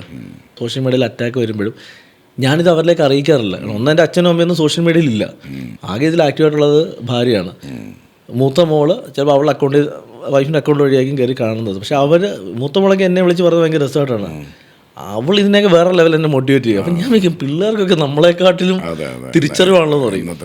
ഞാൻ ഒറ്റപ്പെട്ടിരുന്ന കറിയും ചിലത് കാണും. പക്ഷെ ഇപ്പം ഞാൻ ചിന്തിക്കുന്നത് ഞാനിത് നെവർ മൈൻഡ്. സിഗരറ്റ് വലിക്കില്ല, ഞാൻ സിഗരറ്റ് വലിയില്ല, കള്ളുകൂടിയില്ല, കഞ്ചാവ്, ഡ്രഗ്സ് ഒന്നും ഒരു പരിപാടിയില്ല. പിന്നെ എന്താണോ തൻ്റെ ലഹരി? സിനിമ തന്നെ. സീരിയസ്ലി സിനിമ തന്നെ കേട്ടാ. ഇതൊന്നും ഇല്ലാതെ ഈ സിനിമാ ലോകത്ത് സൗഹൃദത്തിൻ്റെ ഒരു ഭാഗമാണല്ലോ ഇത്. ചേട്ടാ, ഈ സിനിമാ ലോകത്ത് ഇത് കംപ്ലീറ്റ്ലി ഉണ്ടെന്ന് പറയുന്നത് ഞാൻ വിശ്വസിക്കുന്നില്ല. എൻ്റെ ഒപ്പം ജോലി ചെയ്യുന്നവർ ഞാൻ ഇതുവരെ കണ്ടിട്ടില്ല കേട്ടോ. പക്ഷെ ഉപയോഗിക്കുന്നവരുണ്ട്, ഇല്ലെന്ന് ഞാൻ പറയുന്നില്ല. പക്ഷെ എൻ്റെ മുന്നിൽ അല്ലെ എൻ്റെ ഒപ്പം ജോലി ചെയ്യുന്നവരിൽ ഞാൻ കണ്ടിട്ടില്ല. അതൊരു പക്ഷേ എനിക്ക് തോന്നുന്നു എൻ്റെ ഒപ്പം ജോലി ചെയ്യുന്നവർ മൊത്തം ഏകദേശം എൻ്റെ ഒരു കാറ്റഗറി അറിയാവുന്നതുകൊണ്ട് അങ്ങനെയുള്ളവരാണ് എന്നോട് വർക്ക് ചെയ്യുന്നുണ്ടായിരിക്കും. ഞാനത് ഉപയോഗിക്കുന്നവരെ തള്ളി പറയാനോ, ഞാൻ കഴിഞ്ഞ തവണ ഈ ഡ്രഗ്സിൻ്റെ ഇഷ്യൂ ഉണ്ടാകുമ്പോൾ ഞാൻ പറഞ്ഞൊരു സ്റ്റേറ്റ്മെൻ്റ് ഉണ്ട്, ഇങ്ങനെയുള്ളവരുടെ കൂടെ ഞാൻ വർക്ക് ചെയ്യാൻ ആഗ്രഹിക്കുന്നില്ല എന്ന് വെച്ചുകൊണ്ട് അങ്ങനെ ചിന്തിച്ച് ഞാൻ ചിലപ്പോൾ സിനിമയിൽ നിന്ന് പുറത്താവും. പിന്നെ ഞാനിപ്പോൾ ചിന്തിച്ചു തുടങ്ങിയത് തരിക, അത് അവരുടെ ഇഷ്ടമാണ്. അത് പിടിക്കാൻ ഇവിടെ നിയമപരമായി പോലീസുണ്ട്, നാർക്കോട്ടിക്സ് ഉണ്ട്, അവർ ചെയ്തോട്ടെ. ഉപയോഗിക്കുന്നവരെ പോയി ഞാൻ പോയിട്ട് ഇവരുടെ ഫ്ലാറ്റിൽ ചെന്നിട്ട് ഇത് ഉപയോഗിക്കാൻ പാടില്ല എന്ന് പറഞ്ഞാൽ അത് അവൻ്റെ അവകാശമാണ്, അവൻ എങ്ങനെ ജീവിക്കണമെന്നുള്ളത്. ഞാൻ ഉപയോഗിക്കുന്നില്ല എന്നുള്ളത് എൻ്റെ അവകാശമാണല്ലോ, അല്ല എൻ്റെ തീരുമാനമാണ്. അപ്പം ഞാനത് ചെയ്യുന്നില്ല. എൻ്റെ ഒപ്പം ഉള്ളവർ ചെയ്താൽ എനിക്ക് ഉപദേശം കൊടുക്കാം, ഇതിൻ്റെ ആഫ്റ്റർ എഫക്റ്റ് എന്താണെന്നും ഇത് ഞാൻ കണ്ടിട്ടുണ്ട് ഒരുപാട്. അപ്പോൾ അത് പറഞ്ഞു കൊടുക്കാം. എന്നിട്ട് ഉപയോഗിക്കുന്നവന്മാരെ ഞാൻ എന്ത് പറയാനായിട്ടോ. ഞാൻ ഈ ഒരു സമയത്ത് എല്ലാത്തിനോടും പ്രതികരിക്കും. ഞാനന്ന് പോസ്റ്റ് ഇട്ടു. എനിക്ക് ചാനലുകൾ വന്നിട്ട് എൻ്റെ ബൈറ്റ് എടുക്കുന്നു, ന്യൂസിൽ വരുന്നു. ഞാൻ വേറൊരു ഫെയിമിലേക്ക് പോകുന്നു, അത് ലഹരിക്കെതിരെ അഭിലാഷ് പിള്ള എന്ന് പറയുന്നു. അന്ന് എനിക്ക് വളരെ അടുത്ത് അറിയുന്ന സിനിമയിലെ വളരെ പ്രമുഖരായ വ്യക്തികൾ എന്നെ വിളിച്ചിട്ട് പറഞ്ഞു, എന്തിനാണ് നീ ഇത് പറഞ്ഞുകൊണ്ട് ആരെങ്കിലും നന്നാവുമോ? ശത്രുക്കളെ ഉണ്ടാക്കി വെക്കാമെന്നല്ലാതെ ഇതുകൊണ്ട് ഒരു ഗുണവും ഇല്ല. അപ്പം ഞാൻ ചിന്തിക്കുന്നത് എനിക്കിത് കൊണ്ട് എന്ത് കിട്ടാനായിട്ടാ? എനിക്ക് അത്രയും ഇഷ്ടമുള്ളവരാണ് എന്നെ വിളിച്ച് അഡ്വൈസ് ചെയ്തത്. അതായത് നീ ഒറ്റപ്പെടും, പ്രതികരിച്ചിട്ട് കാര്യമില്ല എന്ന് പറഞ്ഞപ്പോൾ ഞാന് ശേഷം ഒരു പോസ്റ്റോ അല്ലെങ്കിൽ ഇതിനെപ്പറ്റി സംസാരിക്കാനില്ല. ഞാൻ ആദ്യമായിട്ടാണ് അതിന് ശേഷം ഇപ്പോൾ ഒരു വേദിയിൽ ഒരാളോട് ഞാൻ മനസ്സോന്ന് പറയുന്നത്. കുട്ടിക്കാലത്ത് നമ്മളൊക്കെ പോയ സിനിമ കൊട്ടകയുടെ പേര് എനിക്ക് മെയിൻലി എൻ്റെ ഓർമ്മയിലുള്ളത് 12 അനുരാഗ് തിയേറ്റർ. അനുരാഗ് ഇപ്പോൾ അത് അനുരാഗ് ഉണ്ട്, അനുരാഗ് ഐശ്വര്യമായിരുന്നു. അതിപ്പോൾ എനിക്ക് ഒന്ന് ട്രിനിറ്റി ആയി മാറി. ഇപ്പോൾ റീസെൻ്റ് ലൈഫിലെ ആദ്യത്തെ സിനിമ എൻ്റെ ഓർമ്മയിൽ ഞാൻ കണ്ടിട്ടുള്ളൊരു ഫസ്റ്റ് എൻ്റെ എക്സ്പീരിയൻസ് വേണം ദേവാസുരമാണ്. ഞാനതൊരു ഫേസ്ബുക്ക് പോസ്റ്റ് ഇട്ടിരുന്നു. വേണം ദേവാസുരത്തിന് കിട്ടിയ ക്ലാപ്സ് ഇന്ന് എനിക്ക് ഓർമ്മയുണ്ട് തിയേറ്ററിൽ. അതൊരു ലഹരിയായിരുന്നു. പിന്നീട് ഒരുപാട് സിനിമകൾ, അതുപോലെ കോന്നിയിൽ ആ സമയത്ത് PC എന്ന് പറയുന്ന തിയേറ്ററുണ്ട്, ശാന്തി തിയേറ്റർ. അത് ശാന്തി ഇപ്പോഴും ഉണ്ട്, PC തിയേറ്റർ ക്ലോസ് ചെയ്തു. എൻ്റെ സന്തോഷം എന്താ വെച്ചാൽ ഞാൻ കുട്ടിക്കാലത്ത് സിനിമ കണ്ട തിയേറ്ററിൽ എൻ്റെ പടം ഹൗസ്ഫുൾ ഷോ ഓടി. ആ ഷോയ്ക്ക് ഞാൻ ചെന്നിട്ടുണ്ടായിരുന്നു. ഈ ശാന്തി തിയേറ്ററിലും പോയിട്ടുണ്ടായിരുന്നു, 12 തിയേറ്ററിലും പോയിട്ടുണ്ടായിരുന്നു, മാളികപ്പുറം പോയിട്ടുണ്ടായിരുന്നു. ഈ സുമതിയോളം അവിടെ നന്നായി ഓടി. സുമതിയോളം എനിക്ക് പോകാൻ പറ്റിയില്ല തിയേറ്റർ വിസിറ്റിന്. പക്ഷേ മാളികപ്പുറത്തിന് ഞാൻ 4 or 5 തവണ വിസിറ്റ് ചെയ്തിട്ടുണ്ട്. അതായത് സിനിമ ഇറങ്ങി ഒരാഴ്ചക്കുള്ളിൽ പോയിട്ടുണ്ട്, 40-ാം ദിവസം പോയിട്ടുണ്ട്. അപ്പോഴും ഹൗസ്ഫുള്ളാണ്. അതൊരു വല്ലാത്ത, നമ്മൾ ചെറുപ്പത്തിലെ പോയ തിയേറ്ററിൽ നമ്മുടെ സിനിമ വെച്ചാൽ. അതുപോലെ എനിക്ക് എൻ്റെ ഓർമ്മയിൽ ഏറ്റവും വലുതാണ് രാഗം തിയേറ്റർ. നമ്മുടെ പണ്ട് കേരളത്തിൽ രാഗം തിയേറ്റർ, ഇന്നും രാഗം തിയേറ്റർ എന്ന് പറഞ്ഞൊരു വികാരമാണ്. അപ്പോൾ ആ തിയേറ്ററിൽ എൻ്റെ സിനിമ അതിനൊക്കെ വെച്ചാൽ ഞാൻ മാളികപ്പുറത്തിൻ്റെ തിയേറ്റർ വിസിറ്റിന് പോകുമ്പോൾ ഞാൻ ഉണ്ണി ദേവനന്ദ വിഷ്ണു ഞങ്ങളെല്ലാം പോകുമ്പോൾ എനിക്കൊന്ന് 1300ഓളം സീറ്റാണ് രാഗത്തിൽ. ഈ ഫുൾ ഹൗസുള്ള അതിൽ ഫൈറ്റൊക്കെ വന്നപ്പോഴത്തേക്ക് തിയേറ്റർ ഇളകുന്നു, കൈകെട്ടിക്കുന്നു, തമാശയ്ക്ക് ചിരിക്കുന്നു. എനിക്ക് കൊതി തോന്നി കേട്ടോ. അവിടെ ഇരുന്ന് ഹൗസ്ഫുൾ ആളുകളൊപ്പം ഇരുന്ന് കണ്ടപ്പം എനിക്ക് കൊതി തോന്നി. ഇനിയും സിനിമ ഇതൊരു വേറൊരു വേൾഡാണ്. അതാണ് എൻ്റെ ലഹരി. അത് നമ്മൾ എഴുതി വെച്ച ഡയലോഗ്സ് അല്ലെങ്കിൽ നമ്മൾ എഴുതി വെച്ച കഥാപാത്രങ്ങളുടെ അഭിനയം കണ്ട് അല്ലെങ്കിൽ ആ കഥ അല്ലെങ്കിൽ ആ സിനിമ കണ്ട് ഇത്രയും ജനങ്ങൾ എൻ്റർടൈൻ ആവുന്നത് കാണുമ്പോൾ ഭയങ്കര സക്സസ് അല്ല കേട്ടോ. അപ്പം ഞാൻ ഇടയ്ക്ക് ഞാൻ കുറച്ച് നാളൊന്ന് നന്നായിട്ട് ഉഴപ്പി, സത്യം പറയാമല്ലോ. മാളികപ്പുറത്തിൻ്റെ ഒരു ഫെയിം കിട്ടുന്നു, ഒരുപാടിടത്ത് അംഗീകാരം കിട്ടുന്നു. ആ സമയത്ത് ഞാനൊന്ന് ശരിക്കും ഒന്ന് ഒതുങ്ങിയതല്ല, ഉഴപ്പി. ഇന്ന് ഞാൻ തിരിച്ചറിയുന്നു എനിക്ക് ആ ഉഴപ്പ് പാടില്ലായിരുന്നു. ഇപ്പം ഞാൻ തീരുമാനിച്ചറിയുന്നത് വെച്ചാൽ ഇനി ഞാൻ ചെയ്യുന്നത് 2 പടമുള്ളെങ്കിലും 5 പടമുള്ളെങ്കിലും അത് ഞാൻ എൻ്റെ ഏറ്റവും ബെസ്റ്റ് ഞാൻ കൊടുത്തിരിക്കും. അതിനുവേണ്ടി തന്നെയാണ് ഞാനിപ്പം ട്രൈ ചെയ്തുകൊണ്ടിരിക്കുന്നത്. ഉറപ്പായിട്ട് ഞാൻ ഉറപ്പ് 2026 ഞങ്ങൾക്ക് ഓർമ്മകൾ പുതുക്കുന്ന തീർച്ചയായിട്ടും ഈ കേരളത്തിലെ എന്നെ സ്നേഹിക്കുന്ന അല്ലെങ്കിൽ മാളികപ്പുറം ഇഷ്ടപ്പെട്ട ആ ഓഡിയൻസിന് വേണ്ടിയുള്ള സിനിമകളാണ് ഇനി വരുന്നത്. അപ്പോൾ കുട്ടിക്കാലത്ത് എടുത്തുകൊണ്ട് നടന്ന ഒരു സുഹൃത്തിൻ്റെ കാര്യം പറഞ്ഞില്ല, ഇവിടെ താങ്കൾ ഒരുപാട് സേഫ് ആക്കുക. അപ്പം നമ്മൾ ഈ ചെറിയ പ്രായത്തിൽ ഉണ്ടായിരുന്ന ഈ കടകളൊക്കെ ഉണ്ട്, ചെറിയ കടകൾ. നമ്മളെ വീടിൻ്റെ അടുത്തൊരു മുറുക്കാൻ കടയെന്ന് പറയും, സ്കൂളിൻ്റെ അടുത്തുണ്ടായിരുന്നു അല്ലേ? അവിടെ ചെല്ലുമ്പോൾ ഈ കുപ്പിക്കകത്തൊരു സാധനം ഇട്ട് വെച്ചു. ഇപ്പോൾ ഇത് കണ്ടോ, അല്ലേ? ഇത് കാണുമ്പോൾ താങ്കൾക്ക് എന്താ ഓർമ്മ വരുന്നത്? ഇത് ഞാൻ പഠിച്ച റിപ്പബ്ലിക് സ്കൂളിൻ്റെ തൊട്ട് താഴെ തന്നെ ഒരു മുറുക്കാൻ കടയുണ്ട്, ചെറിയൊരു കടയാണ്. അവിടെ നിന്ന് 1 രൂപയ്ക്ക് 10 കിട്ടും ഈ സാധനം. ഇപ്പം ഇതിൻ്റെ ഇപ്പോൾ ഭയങ്കര വിലയായല്ലോ. 1 രൂപയ്ക്ക് 10 കിട്ടും. അപ്പോൾ വീട്ടിൽ നിന്ന് രാവിലെ ഒരു 10 രൂപ കാണും കയ്യിൽ. ഈ 10 രൂപയ്ക്ക് ആദ്യത്തെ ഇൻ്റർവെല്ലിൽ പോയിട്ട് ഇത് വാങ്ങിക്കും. പിന്നെ അതുപോലെ തന്നെ ഈ കവറിൽ അച്ചാർ കിട്ടും, നാരങ്ങ അച്ചാർ. അതൊരു വല്ലാത്ത ടേസ്റ്റ് ആ നാരങ്ങ അച്ചാർ. മറ്റേ നമ്മുടെ കുപ്പി കിട്ടുന്ന ഇന്നത്തെ അച്ചാറിന് ടേസ്റ്റേ ഉള്ളത്. ഒരു വികാരമായിരുന്നു ആ അച്ചാർ. ആ അച്ചാർ കഴിക്കുക. അതും എനിക്ക് തോന്നുന്നു 1 രൂപയ്ക്ക് 4 കിട്ടും. പിന്നെ ജാം ചെറിയ ഇത് കിട്ടും. പിന്നെ പുളിമുട്ടായി. അപ്പോൾ ഇതൊക്കെ ശരിക്കും പറഞ്ഞാൽ ആദ്യമായിട്ട് വികാരമായിട്ട് ഫീൽ ചെയ്യുന്നൊരു സാധനം. കാരണം ഈ നാരങ്ങ മുട്ടായി ഒന്നും നമ്മൾ പ്രൊമോട്ട് ചെയ്യുന്നില്ല. പക്ഷേ വിഷയം നമ്മളെ ബ്രെയിനിന് സന്തോഷം തരുന്ന കാര്യങ്ങളെന്ന് പറഞ്ഞാൽ തീരെ വിലയില്ലാതെ നമ്മൾ കാണുന്ന കാര്യങ്ങളാണ്. ഒരു റോസാപ്പൂ, അല്ലെങ്കിൽ ഒരു നാരങ്ങ മിഠായി, ഇല്ലെങ്കിൽ മുല്ലപ്പൂ. ഇതൊക്കെ എനിക്ക് നല്ല വില കേട്ടാ. ഇതൊക്കെ വാങ്ങിച്ചു കൊടുത്ത് എന്തോരം വളച്ചിട്ടുണ്ടെന്ന് അറിയാം. എനിക്കിതും റോസാപ്പൂക്കെ ഭയങ്കര വിലയുള്ളതാണ്. അന്ന് വാങ്ങിച്ചു കൊടുക്കാൻ പറ്റുന്ന നമ്മുടെ കയ്യിൽ ഒതുങ്ങുന്ന സാധനം നാരങ്ങ മിഠായിയാണ്. ഇത് വാങ്ങിച്ചു കൊടുത്ത് ഞാൻ അങ്ങോട്ട് പിടിച്ചിട്ട് ചോദിക്കും വേണോടാ. ഞാൻ ഒരേ സമയം 3, 4, അതായത് പണ്ട് നമ്മുടെ സ്കൂളിൽ എങ്ങനെയാ വെച്ചാൽ, ഇപ്പം ഉദാഹരണം ഞാൻ 8ൽ പഠിക്കുമ്പം 8ൻ്റെ തന്നെ ഒരു 4 ഡിവിഷൻ കാണും. ഒരു 4 ഡിവിഷൻ കാണും. 7നും ഒരു 4 ഡിവിഷൻ കാണും, 6നും കാണും, 9നും കാണും. അപ്പം ഈ നമുക്ക് കിടക്കുവാണല്ലോ, എല്ലായിടത്തും ഓരോന്നും വെച്ചുകൊണ്ട് കൊടുക്കാമല്ലോ. എവിടെയെങ്കിലും ഒരിടത്ത് എടുക്കുമല്ലോ. ആ എടുക്കുന്നതാണ് പിന്നെ നമ്മുടെ സ്ഥിരം ഡിവിഷൻ എന്ന സാധനം. അപ്പം അതൊരു അനുഭവമായിരുന്നു. നല്ല സിനിമകൾ വരട്ടെ, തീർച്ചയായിട്ടും. നല്ല റിഫ്രഷ്ഡ് മെമ്മറീസ് എന്ന് പറയുന്നത് എപ്പോഴും നമ്മളെ മെമ്മറീസാണ് നമ്മുടെ ലൈഫിലെ ഏറ്റവും വലിയ ട്രഷർ. ഇന്നലത്തെ ഓർമ്മകളാണ് നാളെ നമ്മൾ സമ്പാദിച്ചു വെച്ച് വളരെ മനോഹരമായി. അല്ലാണ്ട് അത് നല്ലതും ആവട്ടെ ചീത്തയും ആവട്ടെ, നമ്മൾ അതിലൂടെയാണ് ജീവിക്കുന്നത്. അതുപോലെയാണ് ഈ ആഹാരവും അതിൻ്റെ ചൈതന്യവുമെല്ലാം. നല്ല ആഹാരം റിലേറ്റ് ചെയ്ത്, നല്ല ഫുഡ് റിലേറ്റ് ചെയ്ത് ഒരുപാട് സിനിമകളൊക്കെ വരുന്നുണ്ട്. അങ്ങനെ ഒരു സിനിമ അഭിലാഷ് പ്രൊഡക്ഷൻസും ചെയ്യട്ടെ എന്ന് ഞാൻ ആശംസിക്കുന്നു. തീർച്ചയായിട്ടും. ഐ ബിലീവ് ദാറ്റ് ഈ ഒരു സൗഹൃദ സംഭാഷണം വാസ് ഇൻട്രസ്റ്റിംഗ്. ഒരുപാട്, കാരണം കുറേ നാളിന് ശേഷമാണ് ഞാൻ ഇങ്ങനെ ഈ നമ്മുടെ സ്ഥിരം കറന്റ് ടോപ്പിക്കുകൾ വിട്ടിട്ട് കുറച്ച് പഴയ കാര്യങ്ങളിലേക്കൊക്കെ പോയത്. അത് എനിക്ക് തോന്നുന്നു അമ്മയെ പറ്റിയാണ് ഏറ്റവും കൂടുതൽ സംസാരിച്ചത്. അതിന് സന്തോഷം തോന്നി. ഞാൻ പറഞ്ഞില്ല, ഞാൻ പലപ്പോഴും ചിന്തിച്ചിട്ടുണ്ട് ചേട്ടാ, ഞാനൊരു നല്ല മകനാണെന്ന് എനിക്ക് സംശയം തോന്നിയിട്ടുണ്ട്. സീരിയസ്ലി നല്ല മകനാണെങ്കിൽ സംശയമുണ്ട്. കാരണം ഒരു നല്ല മകനാണെങ്കിൽ അമ്മ എന്ന് പറയുന്ന ഒരാൾക്ക് ഞാൻ ഒരുപാട് അവൈലബിളാണ്. ഇപ്പം ഞാൻ അവൈലബിൾ അല്ല. ഞാൻ അമ്മയിൽ നിന്ന് പോലും ഓടി ഒളിച്ചു തുടങ്ങി. അമ്മയിൽ നിന്നും അച്ഛനിൽ നിന്നും കുടുംബത്തിൽ നിന്നും സുഹൃത്തുക്കളിൽ നിന്നും സിനിമയിൽ നിന്നും ഞാൻ മാറി കുറച്ച് യാത്ര ചെയ്ത് തുടങ്ങിയായിരുന്നു. ഇപ്പം ഞാൻ പറഞ്ഞില്ല, ഇപ്പം ഞാൻ ഈ തിരിച്ചു വരുന്നത്, അല്ലെങ്കിൽ ഞാൻ എന്നെ തന്നെ റിഫ്രഷ് ചെയ്ത് തിരിച്ച് കൊണ്ടുവരാൻ ശ്രമിക്കുന്നത് പഴയ എന്നെയാണ്. അതായത് ഒരു 3-4 വർഷം മുന്നത്തെ സിനിമ അന്വേഷിച്ച് നടന്ന കാലത്തുള്ള എന്നെ എനിക്ക് തിരിച്ചു വേണം. ഞാൻ അതിനാണ് ശ്രമിച്ചുകൊണ്ടിരിക്കുന്നത്. ഞാൻ പറഞ്ഞില്ല, എനിക്കൊരു ടൈം മെഷീൻ കിട്ടിയിരുന്നെങ്കിൽ ഞാൻ സത്യം പറഞ്ഞാൽ തിരിച്ച് ഞാൻ സിനിമയിലേക്ക് അന്വേഷിച്ച് നടന്ന കാലത്തിലേക്ക് പോയേനെ. അത് പിന്നെ എനിക്ക് സിനിമയിലേക്ക് എത്താൻ പറ്റും. പക്ഷെ എനിക്ക് അതിനുശേഷം നഷ്ടപ്പെട്ടു പോയ കുറേ നിമിഷങ്ങൾ, നഷ്ടപ്പെട്ടു പോയ കുറേ ആളുകൾ. സീരിയസ്ലി ഈ ഒരു പ്രോഗ്രാം ഷൈൻ വിത്ത് നളൻ, ഡൈൻ വിത്ത് നളൻ നമ്മൾ അപ്ഗ്രേഡ് ചെയ്ത് ഈ പ്രോഗ്രാമിൽ വരുന്ന ഓരോ സുഹൃത്തുക്കളും അവരോട് ഞാനൊരു വെൽ വിഷ് പറയാറുണ്ട്, ഒരു ഗുഡ് വിഷ് പറയാറുണ്ട്. അടുത്ത താങ്കളുടെ സിനിമ ഒരുപാട് ചർച്ച ചെയ്യപ്പെടുകയും 2 കൈ നീട്ടി ജനങ്ങൾ സ്വീകരിക്കുകയും ചെയ്യുന്ന ഈ താങ്കൾ പറഞ്ഞ ദൈവപ്രഭയുള്ള ഒരു മനോഹരമായ സിനിമയായിരിക്കും ഇത്. ഞാൻ പറയുകയാണ്, താങ്കൾക്ക് പിന്നെ പ്ലേ ചെയ്ത് കാണാം. നമ്പർ 1. നമ്പർ 2, താങ്കളുടെ സുഹൃത്തിനെ താങ്കൾ തിരിച്ചറിഞ്ഞ് അതിനെ താങ്കൾ ഇതിലും മനോഹരമായി ബിൽഡ് ചെയ്യാൻ പോവുകയാണ്. താങ്കൾ ഇനി കാണുമ്പോൾ ഇതിനെക്കാട്ടി 10 ടൈംസ് ആ ഫ്രണ്ടുമായിട്ട് താങ്കൾ റിലേറ്റഡ് ആയിരിക്കും. ഇതിൽ ഇപ്പം നിൽക്കുന്ന ആ ഒരു എനർജി 10 ടൈംസ് ആയിരിക്കും ആ സമയത്ത്. താങ്കളുടെ സാക്ഷാൽ അയ്യപ്പൻ തന്നെ ആ തിരിച്ചറിവുകളെല്ലാം ഉണ്ടാക്കും.